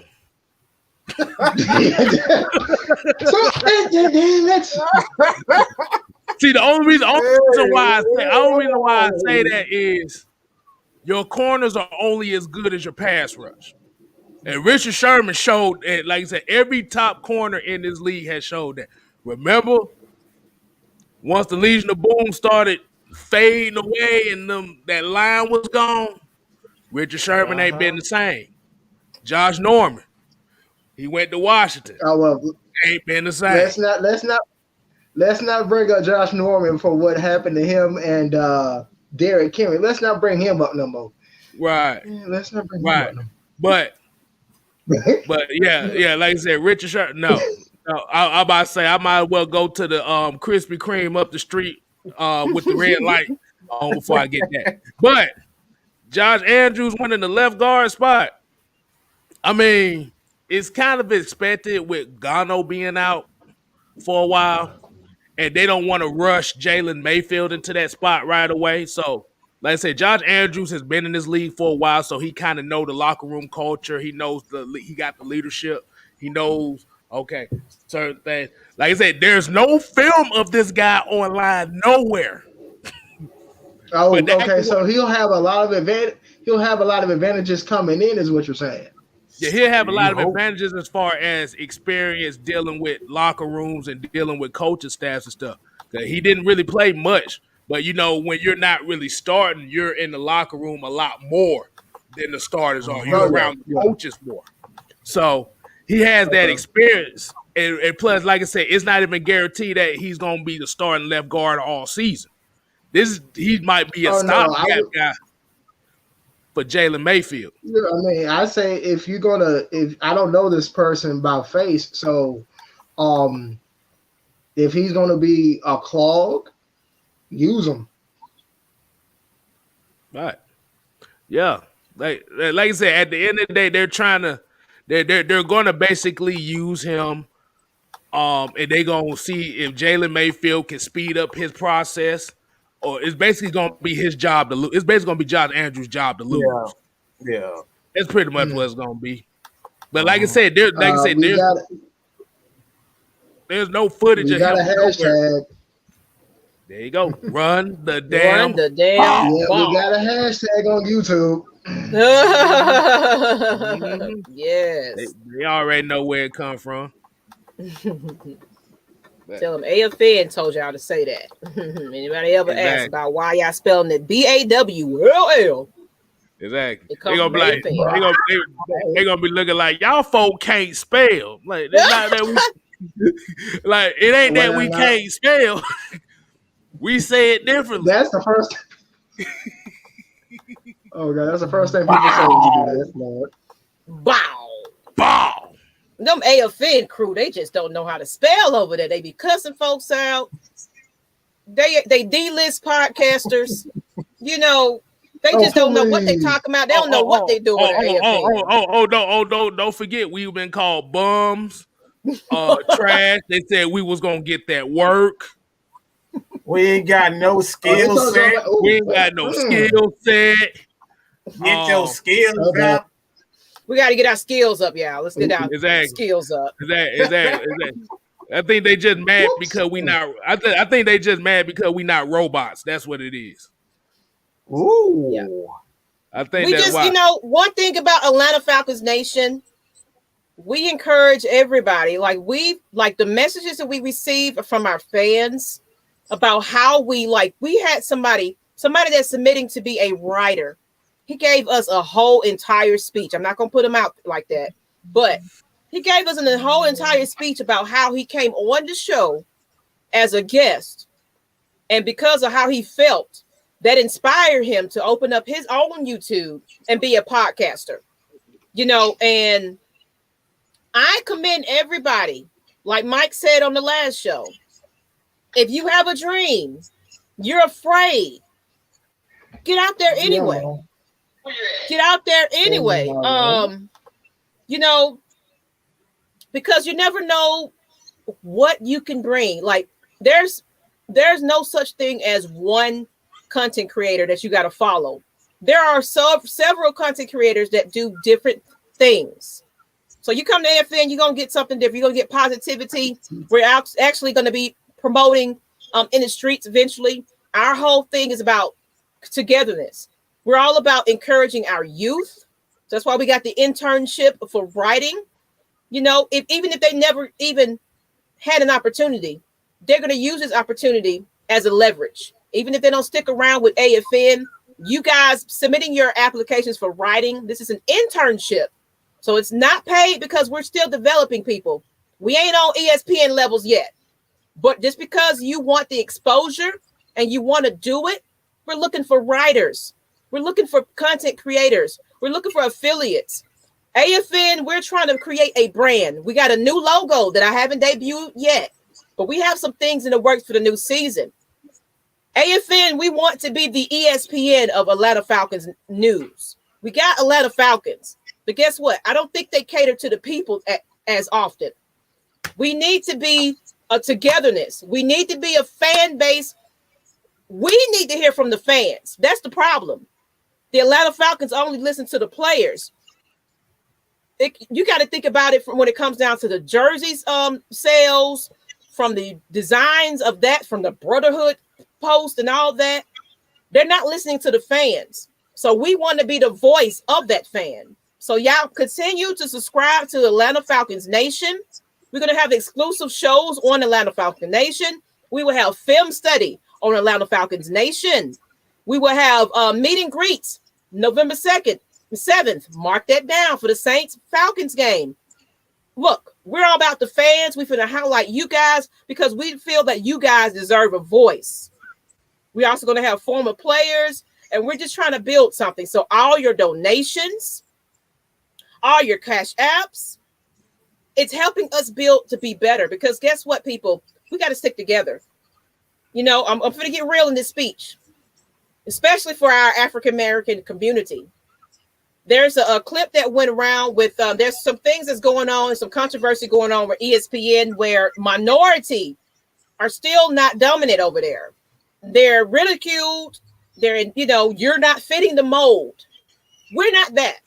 AFN is not going to be that. If you're looking for blue-collared sportscasters, you're not going to find that at AFN. Go ahead, Matt Mike. I'm going to just say it like this. Look, you don't have to be, look, I talk like a country bumpkin from A to L. It's no mistake when you listen to KSTYLZ, when you listen to Maggie, and you listen to myself. We do not sound like we from no other place but straight from Atlanta. That's where we from, right? Straight from the A. Straight from the A. I knew you was about to say that. I know you was about to go there. On my pillow. Hey. But that's, look, I'm going to say this. I was a writer for 3 years.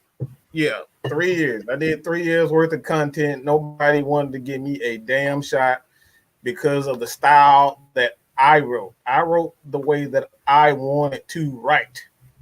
This is the opportunity that you've been given, is have an opportunity to be seen. Because when you go other places, trust when I tell you, you're not going to get a shot. You're not going to get a real shot. You're going to be one of the guys, and like you're going to be one of those people that hang around them and watch them shine. All right? This is what Atlanta Falcons Nation is. You're going to have an opportunity to be on one of these shows, whether it's Kicking It with KSTYLZ or Friday Night Madness or, you know, one-on-one with the great one, Mad Mike himself. That show is going to be exclusive to AFN, so stay tuned for that. But like, you're going to have an opportunity to be seen. You're not going to get that anywhere else, and I can promise you. And if you do get a shot, they're going to use the living hell out of you. All right? So period, point blank. When you work here, you're going to have the opportunity to get the exposure. All right? The only thing that we ask is just we have a proper protocol. That's it. We're not trying to hold y'all Miss back. Maggie T. Mm-hmm. Email Miss Maggie T. She'll tell you the protocol. She will tell you everything. All right? Don't come to me because I can't help you. I can't help you. All right? Miss Maggie can help you. Miss Maggie gonna help you. So all that being said, man, where we going with this damn thing? I forgot. Well, I was just kind of, I wanted to give a shout out to our fans. You know what I'm saying? We have, like, honestly, everybody mark this down. July 15th, is that the date, Mike? July 15th is our official year on YouTube. Now, of course, Atlanta Falcons Nation has been in existence for about almost 10 years now.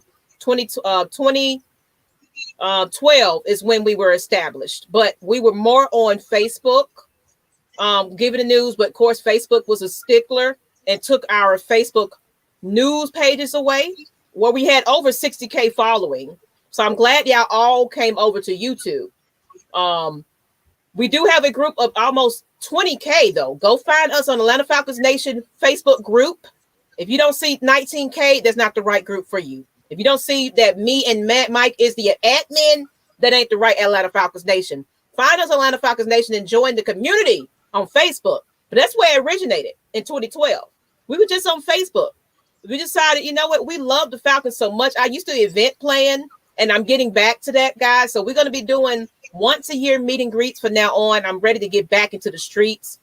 I appreciate that, Mr. Motivator. You're not leaving. So that's all. I just wanted to promo a little bit. And you know what? Since we kind of got y'all attention, and my best friend is in the chat. Her name is Lisa Few. This cup was custom madely designed by her. I put it on the community tab. But these cups will be available on tailgate day. We're going to be giving away some, and then we're also going to have them for purchase as well. Just $25 if you want to get them now. With Lisa, it's Lady Few Creations. Lady Few Creations. I'll put the link in the chat soon. But follow her on Instagram. Purchase your cup. Now she does custom make them for any occasion, any player, any.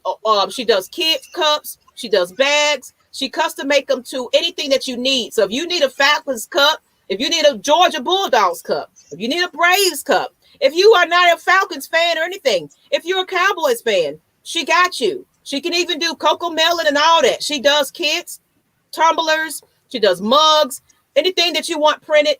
If you got a logo, make sure it's a good image. She can print this on your cup.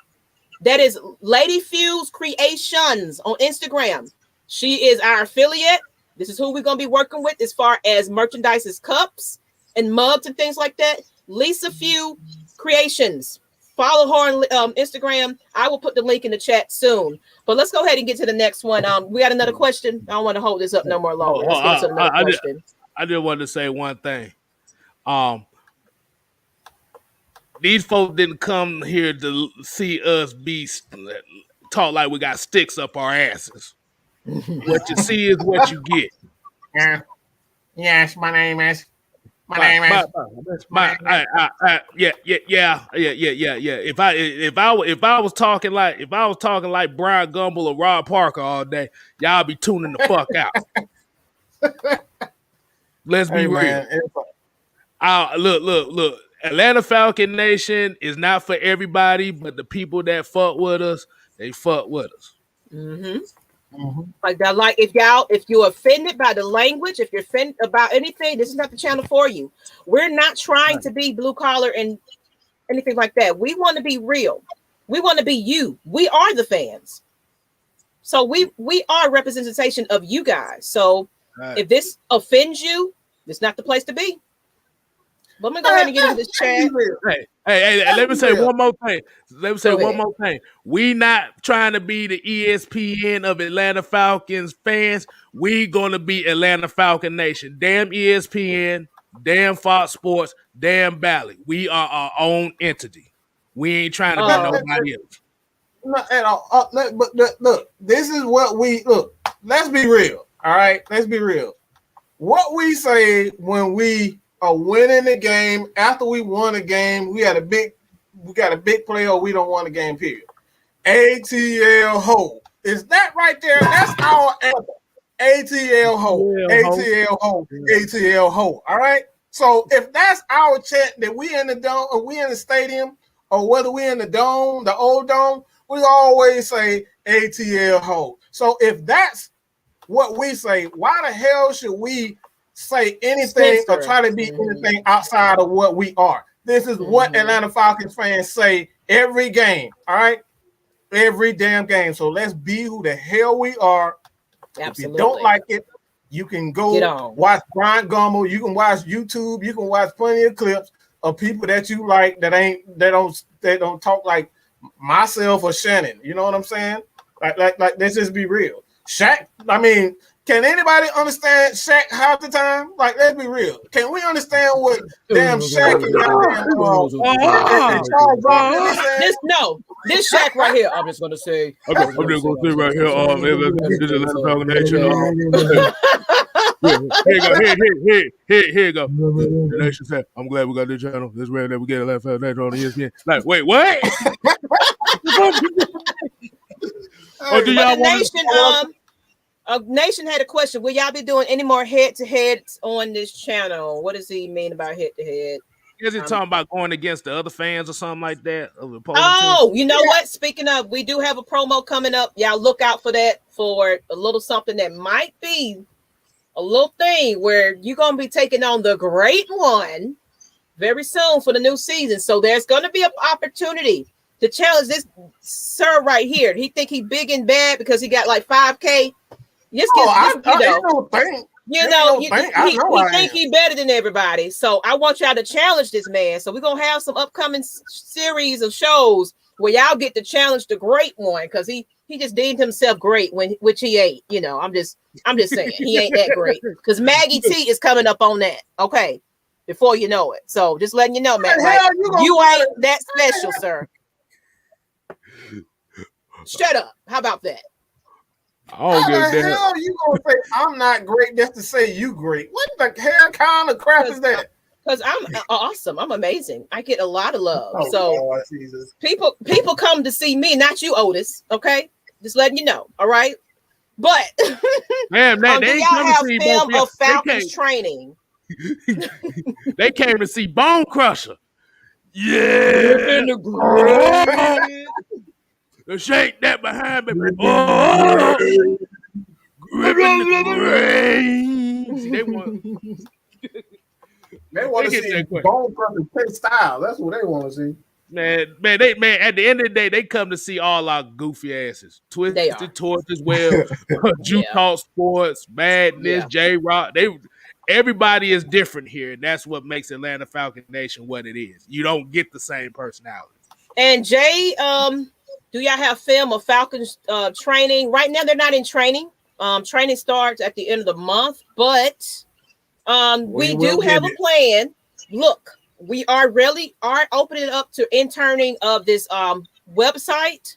We're trying to get some people that's dedicated, that's going to get out there in the training camps and get some footage and things like that. So we are working on that, people. We still coming up. This is just 1 year in.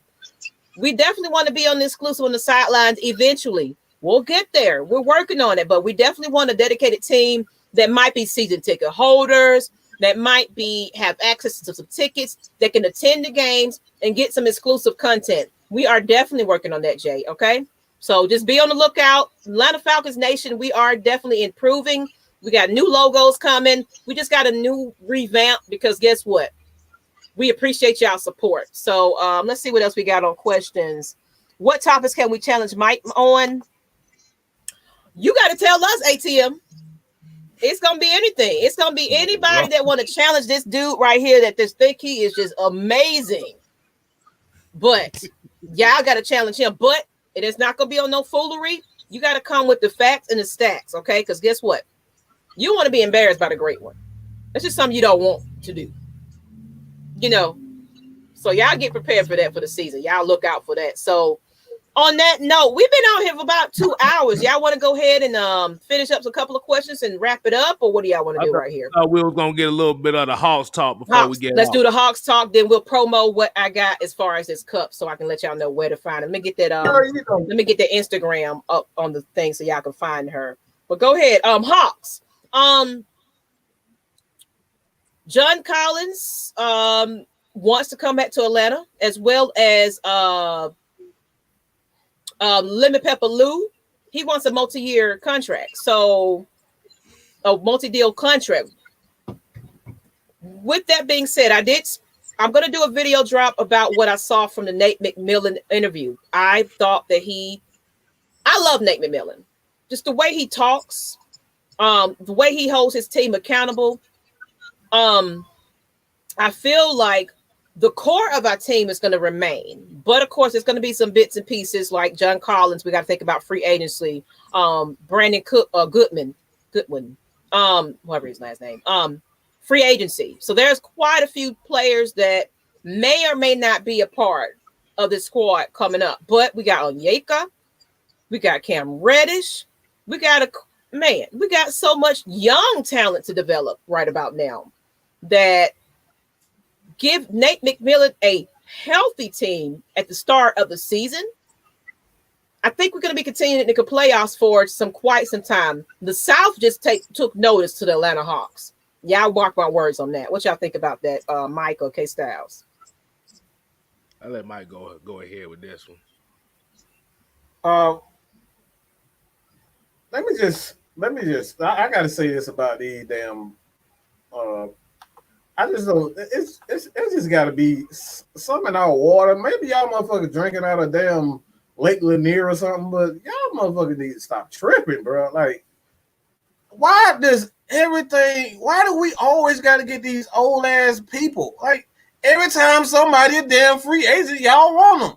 We just seen Derrick Rose hobble his ass the whole series, and now we're talking about getting rid of Derrick Rose for Lou Williams. Getting rid of Lou Williams for Derrick Rose. Like, Lou Williams wasn't hurt.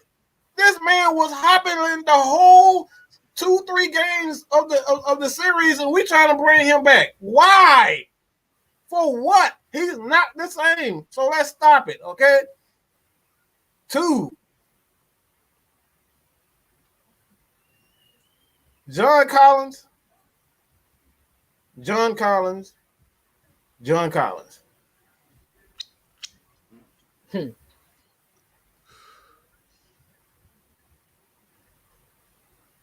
Y'all, I'm just trying to be respectful, but I just don't understand. I don't get it.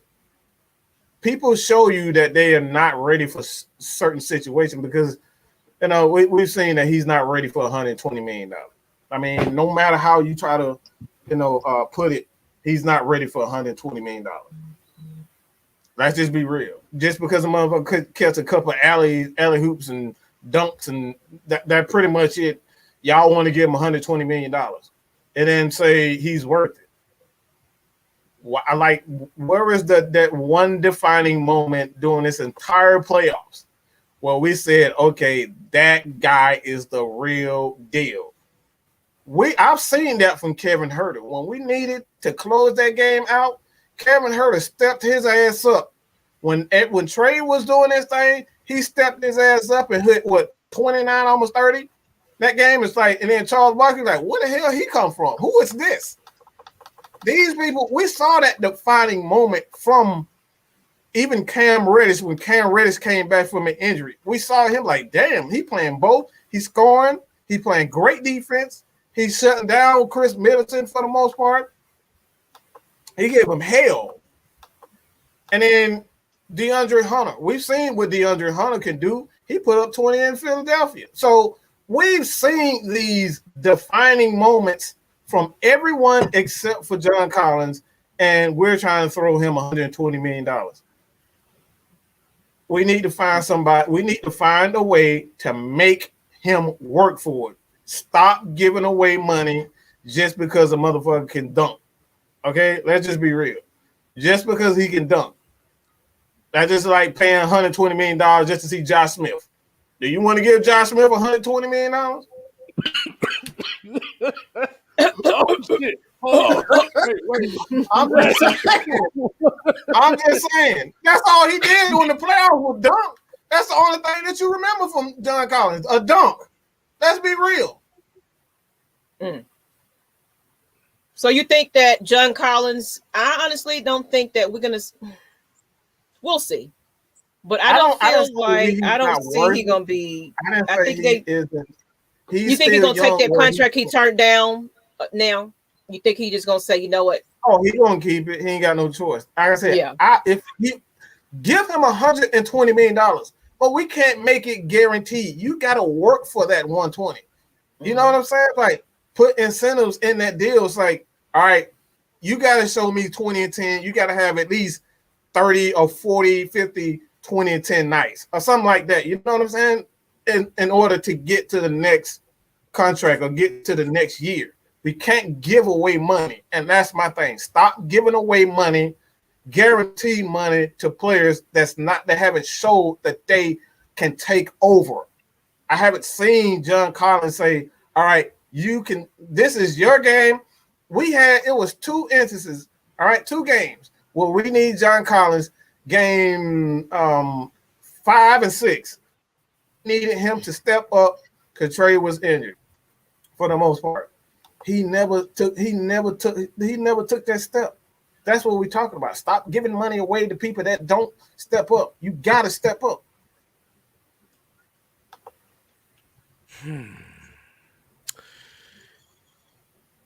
Remember, he turned down that extension because he had no faith in his team at the beginning of the season. We got to remember that. John Collins, yeah, like I said, John Collins is a hell of a player. He is. But the issue is you have to remember you got Trey's money coming up. You got DeAndre's money coming up. You got Cam's money coming up. Like I said, you got a lot of players that's coming up right now. And like I said, do you want to put yourself in a situation that if you do pay John Collins that 120 that he wants, or he might be seeking, the issue is going to be at what cost are you willing to give him that money? Are you willing to give up a Cam Reddish? The same Cam Reddish that 98% of the Hawks fan base gave up on after his rookie season, might I add. Let's keep it real on that.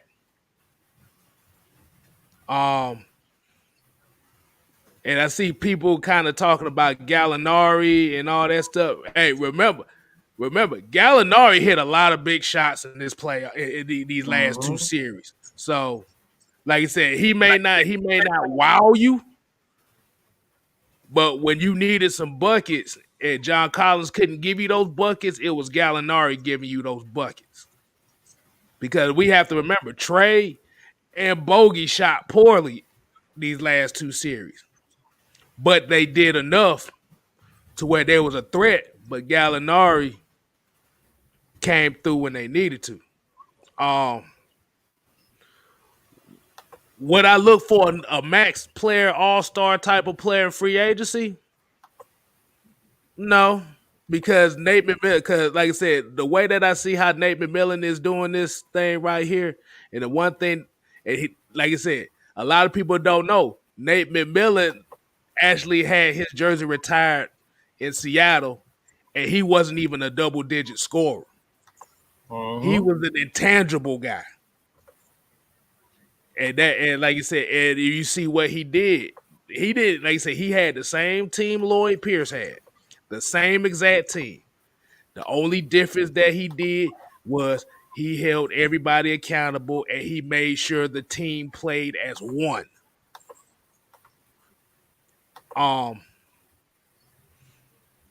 Be honest with you, like I said, if John Collins, I'll let him test that free agency to see what he can get. If he finds something that he wants, because remember, he's restricted, so I'm not matching it.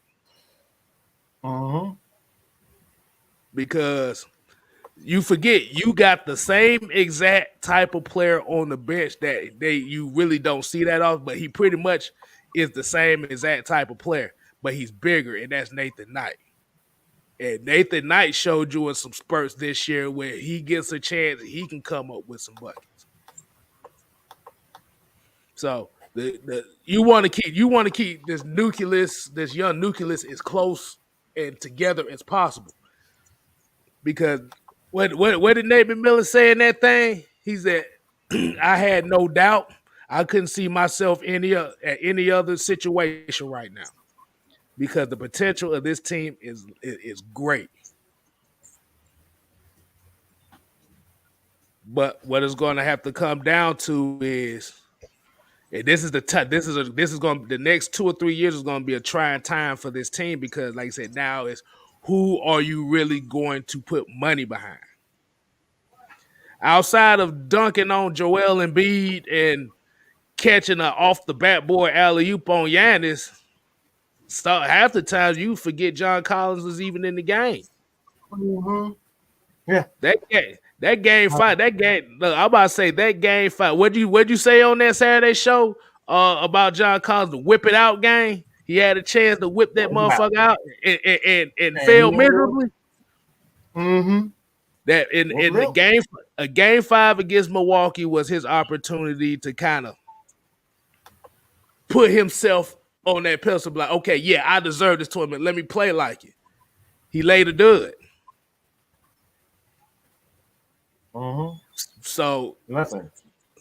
So basically, it just looked like you're kind of like Chris Middleton right now.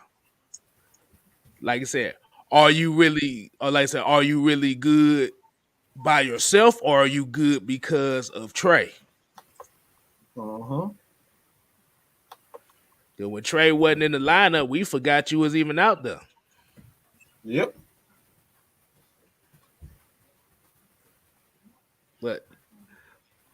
But like I said, I'll resign Lou. It just depends on how much he wants, because you still gonna need that veteran leadership off the bench, and he can still score off the bench.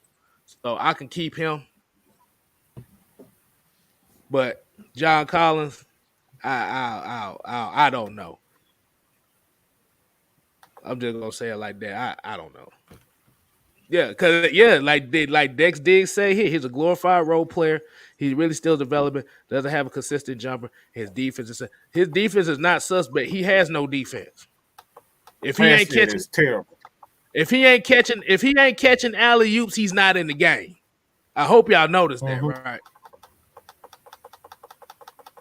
Yes, he got posted up by Drew Holiday. Remember that.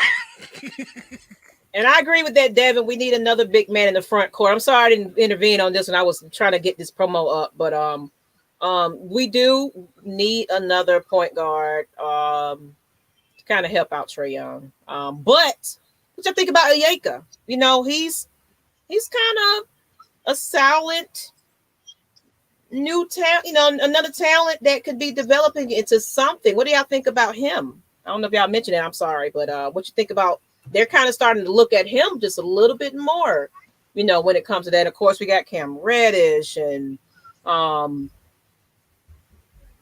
the fact that this team is young, I feel like the pieces that we need is still, I don't want another veteran guard. I think we just need to keep it where because look, we're trying to develop it to something that's going to be competitive in the next 5 years or so. So why not go into the draft and come in with a nice, you know, somebody we can pick up in that draft that can kind of add to this team? Because we have a nice core. We have a competitive core. So let's not blow it up. But I think John Collins, I think Lou Will, they're kind of asking for a little bit much right now. And right now, they're expendable at this point. We need some space to kind of. We don't know what it is right about now. But I think that.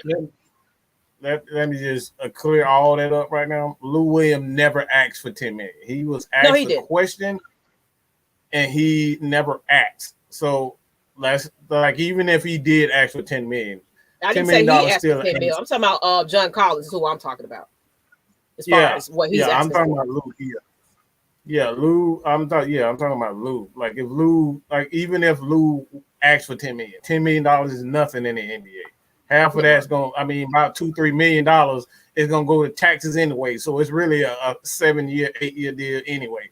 But that's a whole nother thing. But like I said before, man, before we get out of here, just like you said, Ms. Maggie, I just look, we just need this team. We've had our share, and even for the Falcons, we have our share of old players. I'm tired of bringing in old ass people from and use people from other teams. Why can't we just develop our own talent, give them what they need? If a guy like John Collins doesn't step up when we need him most, he's asking to be the number 2 guy behind Trae Young. And let's just think about this. Trae Young is a freaking mega star. He is not going to take no dummy ass deal. He's not going to take no discount. He's not going to do none of that. He's not doing any of that. Okay? Trae ain't taking no damn discount. Oh, heck no. So no. Trae, he deserves all of that. He deserves, and he gonna get $200 to almost $300 million. You can mark that bitch down, take a picture. I don't give up. You know, he is not taking it. Period. Point. Oh, Mike, there's no such deal. Hold on. Go ahead. Like I said before, he's not going to take it. All right. So, like we did with Matt Ryan, like we did with Julio Jones and all these other players. The reason why we was in cap hell because we tried to give everybody all his friends deals, and we can't do that. We got to make the right deal. We got to come up with the right deal in order for these guys, in order to have a good team. You got to have a good team, put the good team around them. And if a damn John Collins is nothing more than a dunker, you can draft a guy who's athletic and dunk the ball. We don't have to pay him $120 million to do that next to Trae. Wait, but John has done what Josh Smith was supposed to do when he was here. Josh Smith was a dunker. John actually got a game. He got a mid-range. He got a 3-point shot. And in this NBA, he's the stretch 5, stretch 4. I mean, the problem that we have is we were too small for Milwaukee. Too small. Giannis and Brook Lopez, that was it. They don't have much of a front line that scares you outside of them two. So, in my opinion, you need size to go along with Capella and John. If you're going to play Milwaukee, go big. And that's where Gallinari stopped shooting threes. You need to be in the paint. You're 6'10". You had PJ Tucker guarding you, and you couldn't do nothing with him? Come on now. Nah. It don't matter. I'm about to say, remember, they had Drew Holiday guarding John Collins, and he didn't post him up neither. Now, Drew is what? All of what? 6'4", 6'5"? Yeah, and John played small. Now, John played big against Embiid, but I got to admit, everybody bailed out Philly for the simple fact Ben Simmons wasn't going to shoot. So, really, we kind of just took that because Ben Simmons wasn't trying to show up. Yeah. That's why we ended up in the conference final. Yeah. That's why we ended up in the conference final. No, we just whooped that ass. The house just whooped that ass. No, I'm not saying that. I'm not saying that we didn't, but I'm saying if you think about it, who was the league trying to see in the conference final? You wanted Milwaukee and Philly. Atlanta was standing in the way. And Atlanta did what they did.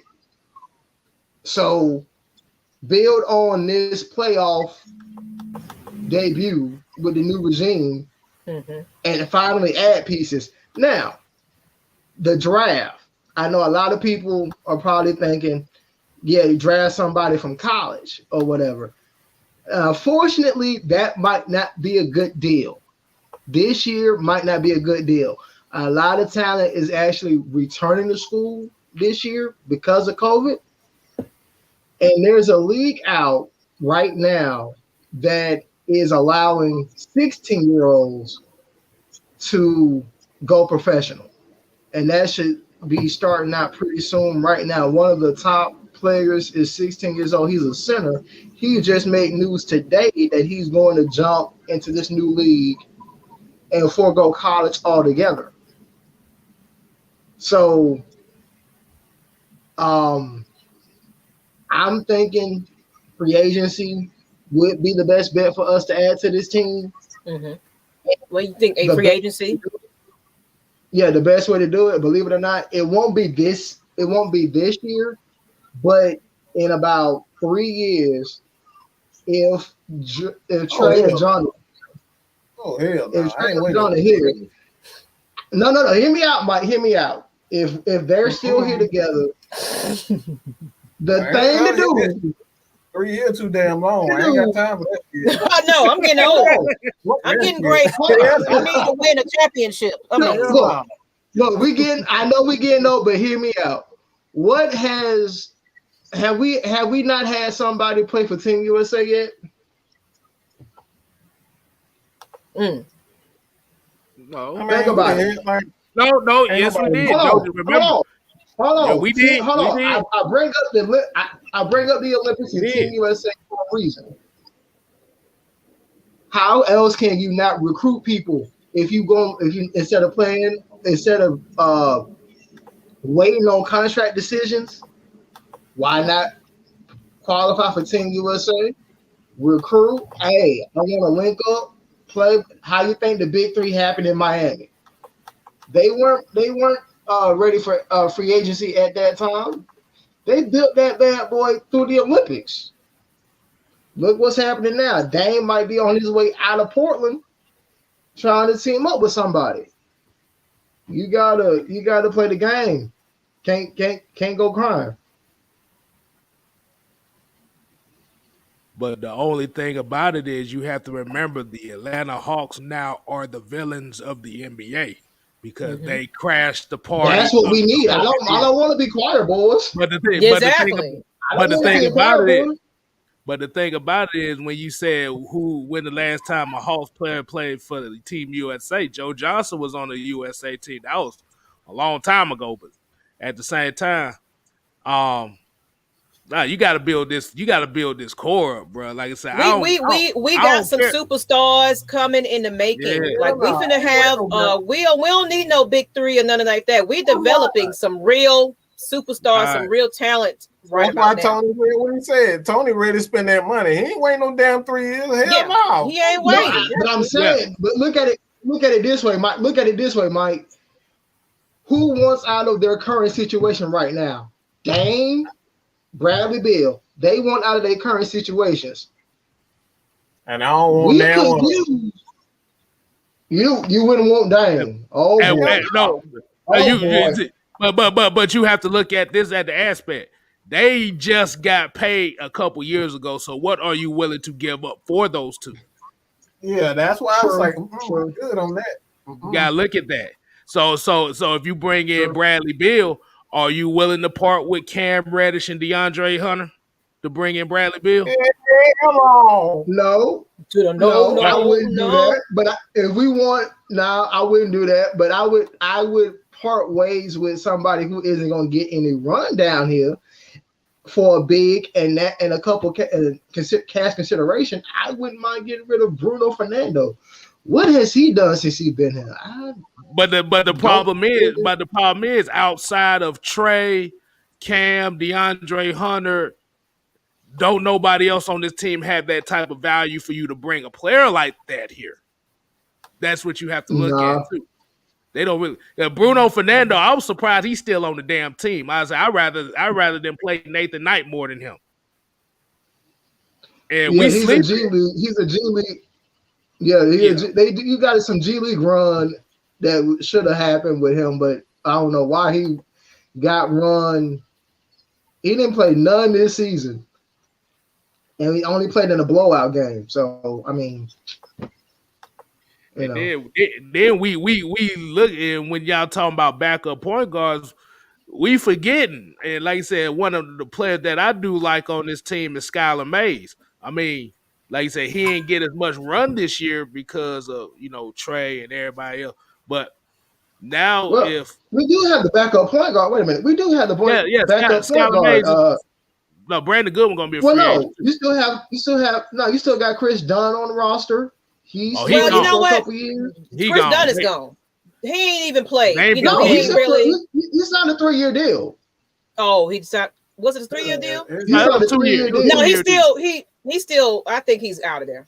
I honestly think Chris Dunn is out of there. Yeah, because because remember he didn't play his first game until the playoffs. So it's like I don't know if they really want to keep him and knowing that he might. I mean, like I said, there was a 3-year deal for Chris Dunn. There was a 4-year deal for Bogdanovich, and there was a 4-year deal for Gallinari. So Gallinari, according to Travis Snellick, the first year is guaranteed. The rest of them are not. If I remember, that's what he said. Those other years are tradable if he doesn't fit financially. So we can get rid of him and actually find somebody way better. And yeah, Gallinari's 32 years of age, so he's no spring chicken. And on that note, let's go ahead and wrap it up. We're getting ready to close it out. And appreciate you, Derek, but we've been on here for about 2 hours and a half now, so we're getting ready to get this part here where we wrapping up at the end. We're gonna start it off with you. Give your last minute thoughts, whatever you want to pitch, whatever you want to talk about. It doesn't have to be related to what we talked about today, but we're gonna give it to you since you're the guest. Kind of give them who you are. If you got any projects coming up, let them know. And then we'll just go ahead and close it out. Well, first and foremost, I appreciate y'all for accepting me and inviting me in first and foremost. And actually, this platform here might start off my channel. I am starting when I've got some videos out. I've been doing since December with a couple people. I'm just going to run it as Expand the Realm. So if you want to roll with me, Expand the Realm can go with football, baseball, basketball, you name it. Just hook up with me and we can run it. So that channel should be up later this year, hopefully. So I got some content out right now. So if you like it, let me know. And say that name again. Expand the Realm. Expand the Realm. ROUND. No, realm. No, RELM. The Realm. Okay. Yeah, there you go. Yeah. Okay. And you're on YouTube? So that's my new channel. I'll be on YouTube. I have some links on. YouTube would be my link for right now. Facebook. And who are Twitter. you? You didn't say who you are though. You would sold your channel, but who are you? So people don't know who you are. Me, I'm just your average. I'm just your average sports fan. Your average. And you're Derek, buff, old school buff. I was trying to get you to say your name. Yeah, I'm just Derek. Plain and simple. You know, I don't say too much, but you get me in this spotlight. This is what you get. You know, so. Okay, Derek. Well, appreciate you, Derek. Derek Showtime Jr. Once he kind of get his stuff out, we'll make sure that y'all get us, description of that or something, or comment. We'll put it there once he gets started. But this is what we do.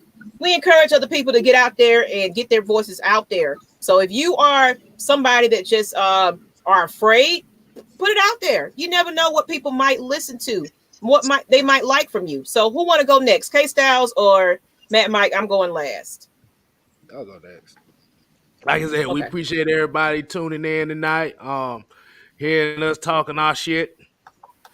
Getting y'all feedback on it too. That's what Atlanta Falcon Nation is about. Like I said, subscribe to Just KSTYLZ on YouTube. Just KSTYLZ 87 Twitter. KSTYLZ 6-man Instagram. Yes, the hairline is on the Stephen A side of the game right now. It's all good. You never find boom, boom, boom, boom. Leave Stephen A alone, man. Leave Stephen A alone, bro. Because of you. Head. Leave Stephen A alone, bro. Don't do it. Don't do it. But like I said, we just appreciate everybody just tuning in here. Like I said, you subscribe to Just KSTYLZ. And I see Antonio Holloway's talking about the Maria Taylor story thing. We could do a whole nother show on that just alone. Yeah. We'll bring that back up for the next game, for the next show. Yeah. Right. So like I said, appreciate it. And like they said, hey, y'all go ahead, y'all be out here, y'all go ahead and chase it. Cause I was like y'all, this is something I didn't think I was gonna be doing, to be honest with you. They'll tell you better than I could tell you. And while Mike over there jamming off to whatever the fuck he's listening to. Oh Lord. We gotta hear the Mad Mike, Mr. People's Champ. What you gotta say, Mad Mike? Oh, sick of it. Shut the hell up. You shut the hell up. How about that? Hey, good Lord. Man, Yeah, Derek. I'm zonked.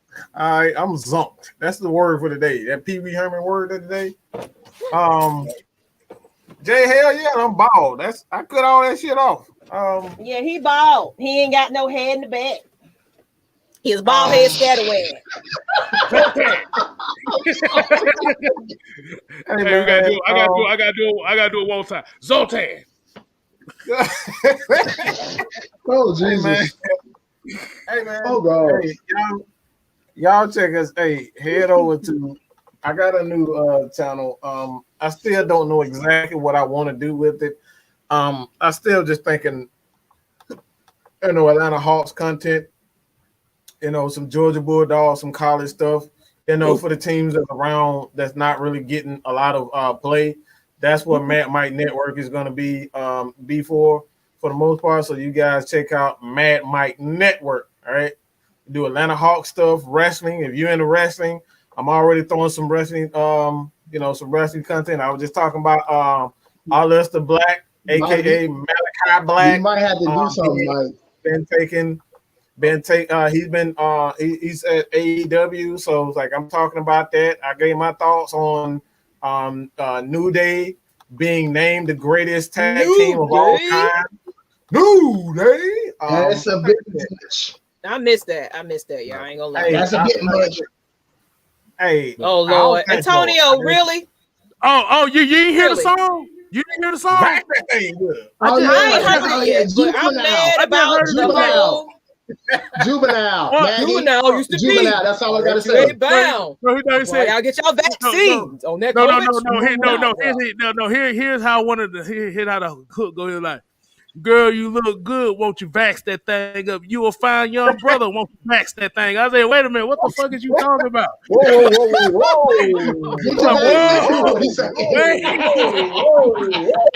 Basically, no. From listening to the lyric, basically he talking about if you the main thing I got from the song was they talking about if you want to smash, make sure you get vaccinated first. Oh, what the fuck is y'all talking about? I'm like, bro, that's true. Vax it up, people. Vax it up before you hook up. Vax it up before you hook up. I'm like, goddamn, bro. I'm used to hearing the song and all the hoes start wilding out. Now I hear the song. Now I'm just gonna be thinking like, what the fuck is this shit?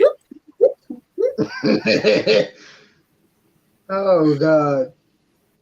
What you got, Mad Mike? Then I'm gonna go ahead and end it with a promo. Go ahead, because I want to go ahead and end it up while we still got people. That's all I got to hit. Head over to Mad Mike Network, man. Some wrestling content, Atlanta Hawks stuff.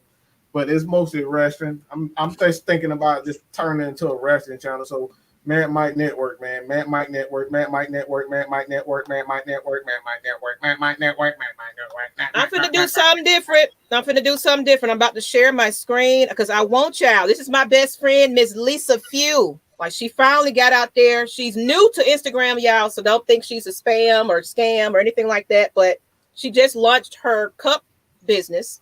I'm gonna go ahead and share her Instagram. Give me a minute. Here we go. So I'm gonna share this. It's a little different than what we normally do. I can't see y'all because let me know y'all see that. Can y'all see the Instagram? You might have to put the banner down. Put the banner. Take the banner off, y'all. Yeah. I can't see. Hold on. Take the banner off. God damn it, anime with your blind ass. Look, I can't see. All right. Nice. Lisa, if you are in the chat, please put your link URL in the chat so people can find you. But this is Lady Fuse with an S, Creations with an S. Lady Fuse Creations. This is the Falcons cup I'm talking about. She does Braves. She does customary tumblers and mugs.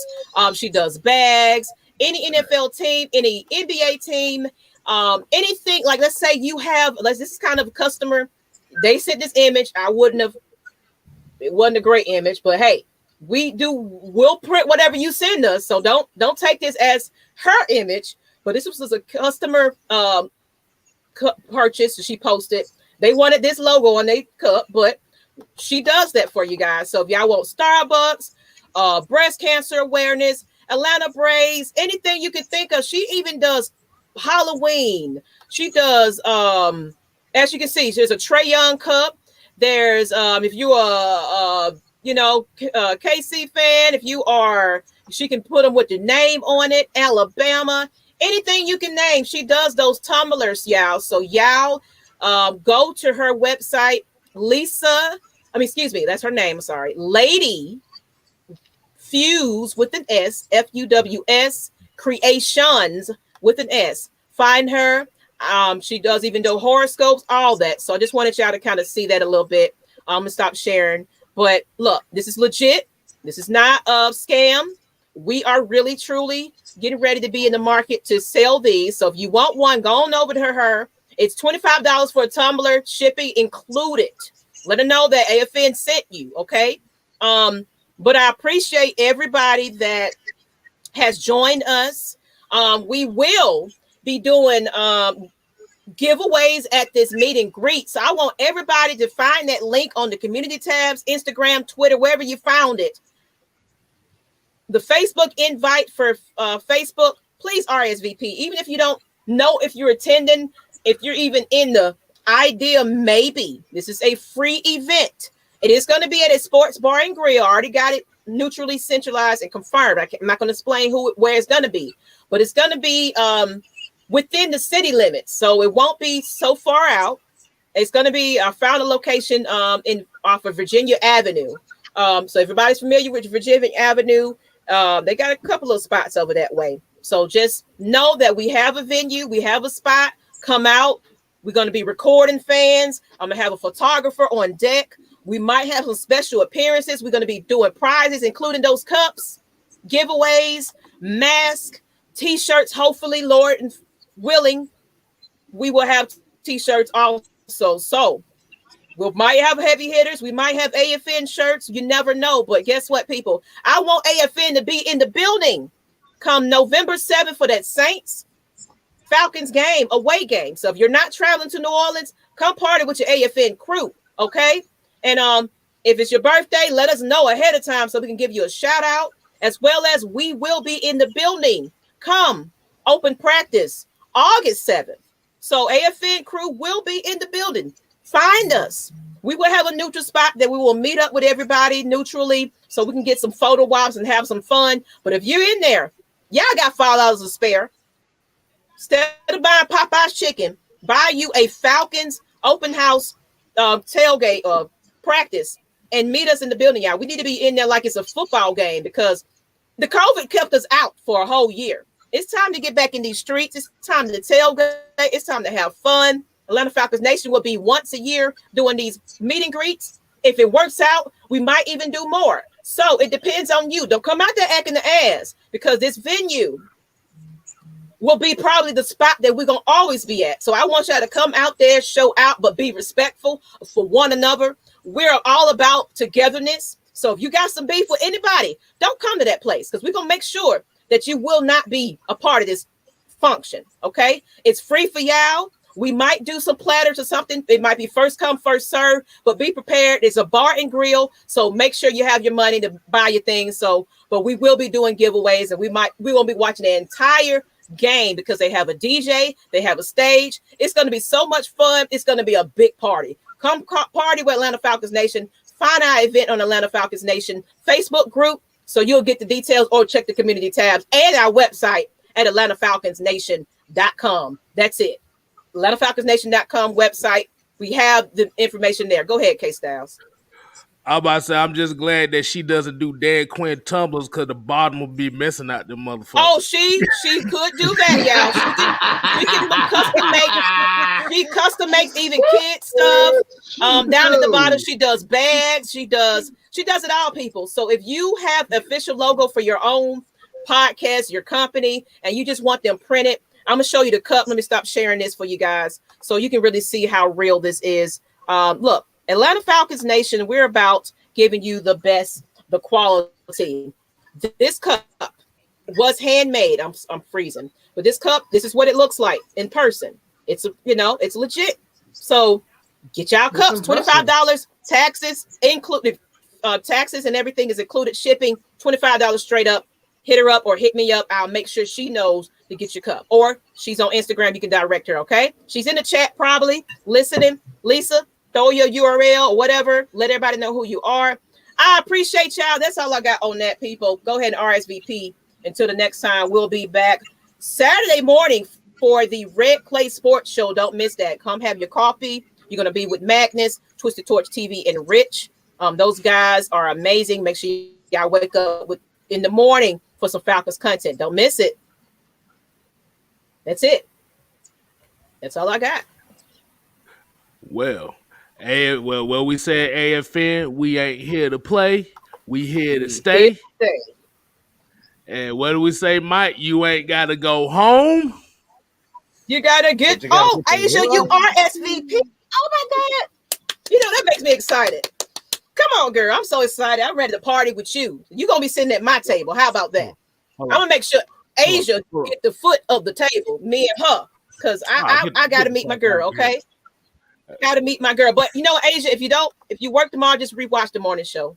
It won't be probably no longer than an hour or so. So go back and rewatch that morning show. But the morning shows are back, people. But that's it. That's all we got. Let's get y'all out of here. All right. Oh, let me say one more thing. I gotta do it. Gripping the grain. Where your picture at, KSTYLZ? From the front to the back to the. It's on the other banner. I don't want to switch the background. Well, we're gonna do that. Y'all know how we roll. We changed it up because we got to get the picture. We gotta get the picture. Y'all want to see this? Ripping the grain. Hold on. Go ahead, KSTYLZ. Switch it up. We got to get the bone crusher. Wood gripping. Gripping. Hey, y'all, guess what? Y'all reach out to Bone Crusher. For real. We want him to be in the building November 7th. So reach out and say AFN is requesting your presence. I'm going to hit him up too. But let Bone Crusher know that we got some love for him. He ain't doing nothing else anyway. So hit up Bone Crusher. Let him know. Be in the building. Because we're going to have to hear him go gripping the grain. So y'all hit him up on social media and let him know that AFN is requesting him. All right, y'all. But on that note, let's get up out of here. Let's go ahead and let y'all have y'all Friday evening so y'all can wake up with us in the morning. We finna get up out of here. But go ahead and hit that subscribe. Every donation that you send to us is helping us to get better with these amazing green screens with KSTYLZ's beautiful camera. We're going to work on our upgrade of our camera soon. But that's just what it's for. Improve. We're getting ready to do giveaways. We love you guys. So, and all you writers, if you're still listening to this, I've gotten some amazing submissions of your I see one of my children. Oh Lord. Oh God, the demon child is here. That's my baby Amari. She is watching. Hey baby. Hey baby. Oh my God. So let me watch my mouth. Hey Amari. I love you. Oh, let me go ahead and mention that. We have no. I'll wait. We'll announce that for the season. Okay. I was gonna speak up. I saw my baby. I got excited. Me and my babies, my daughters, we got some things in the works. So y'all look out for some stuff. I'm giving them a sneak peek. I'm giving them a sneak peek. Y'all ain't gotta go home, but y'all gotta get. You gotta get out of here. I'm giving too much. Miss Maggie's giving too much, y'all. Thank you. Yes, I can't cuss right now because my baby is watching, y'all. Thank you. Keep supporting Atlanta Falcons Nation. That's right, Mr. Motivator. And we out of here. And thank you, Derek. We appreciate you. Let's go. Oh, anytime. If y'all need me, just say the word. Hey, we got you on deck now too, Derek. All right, and we out of here.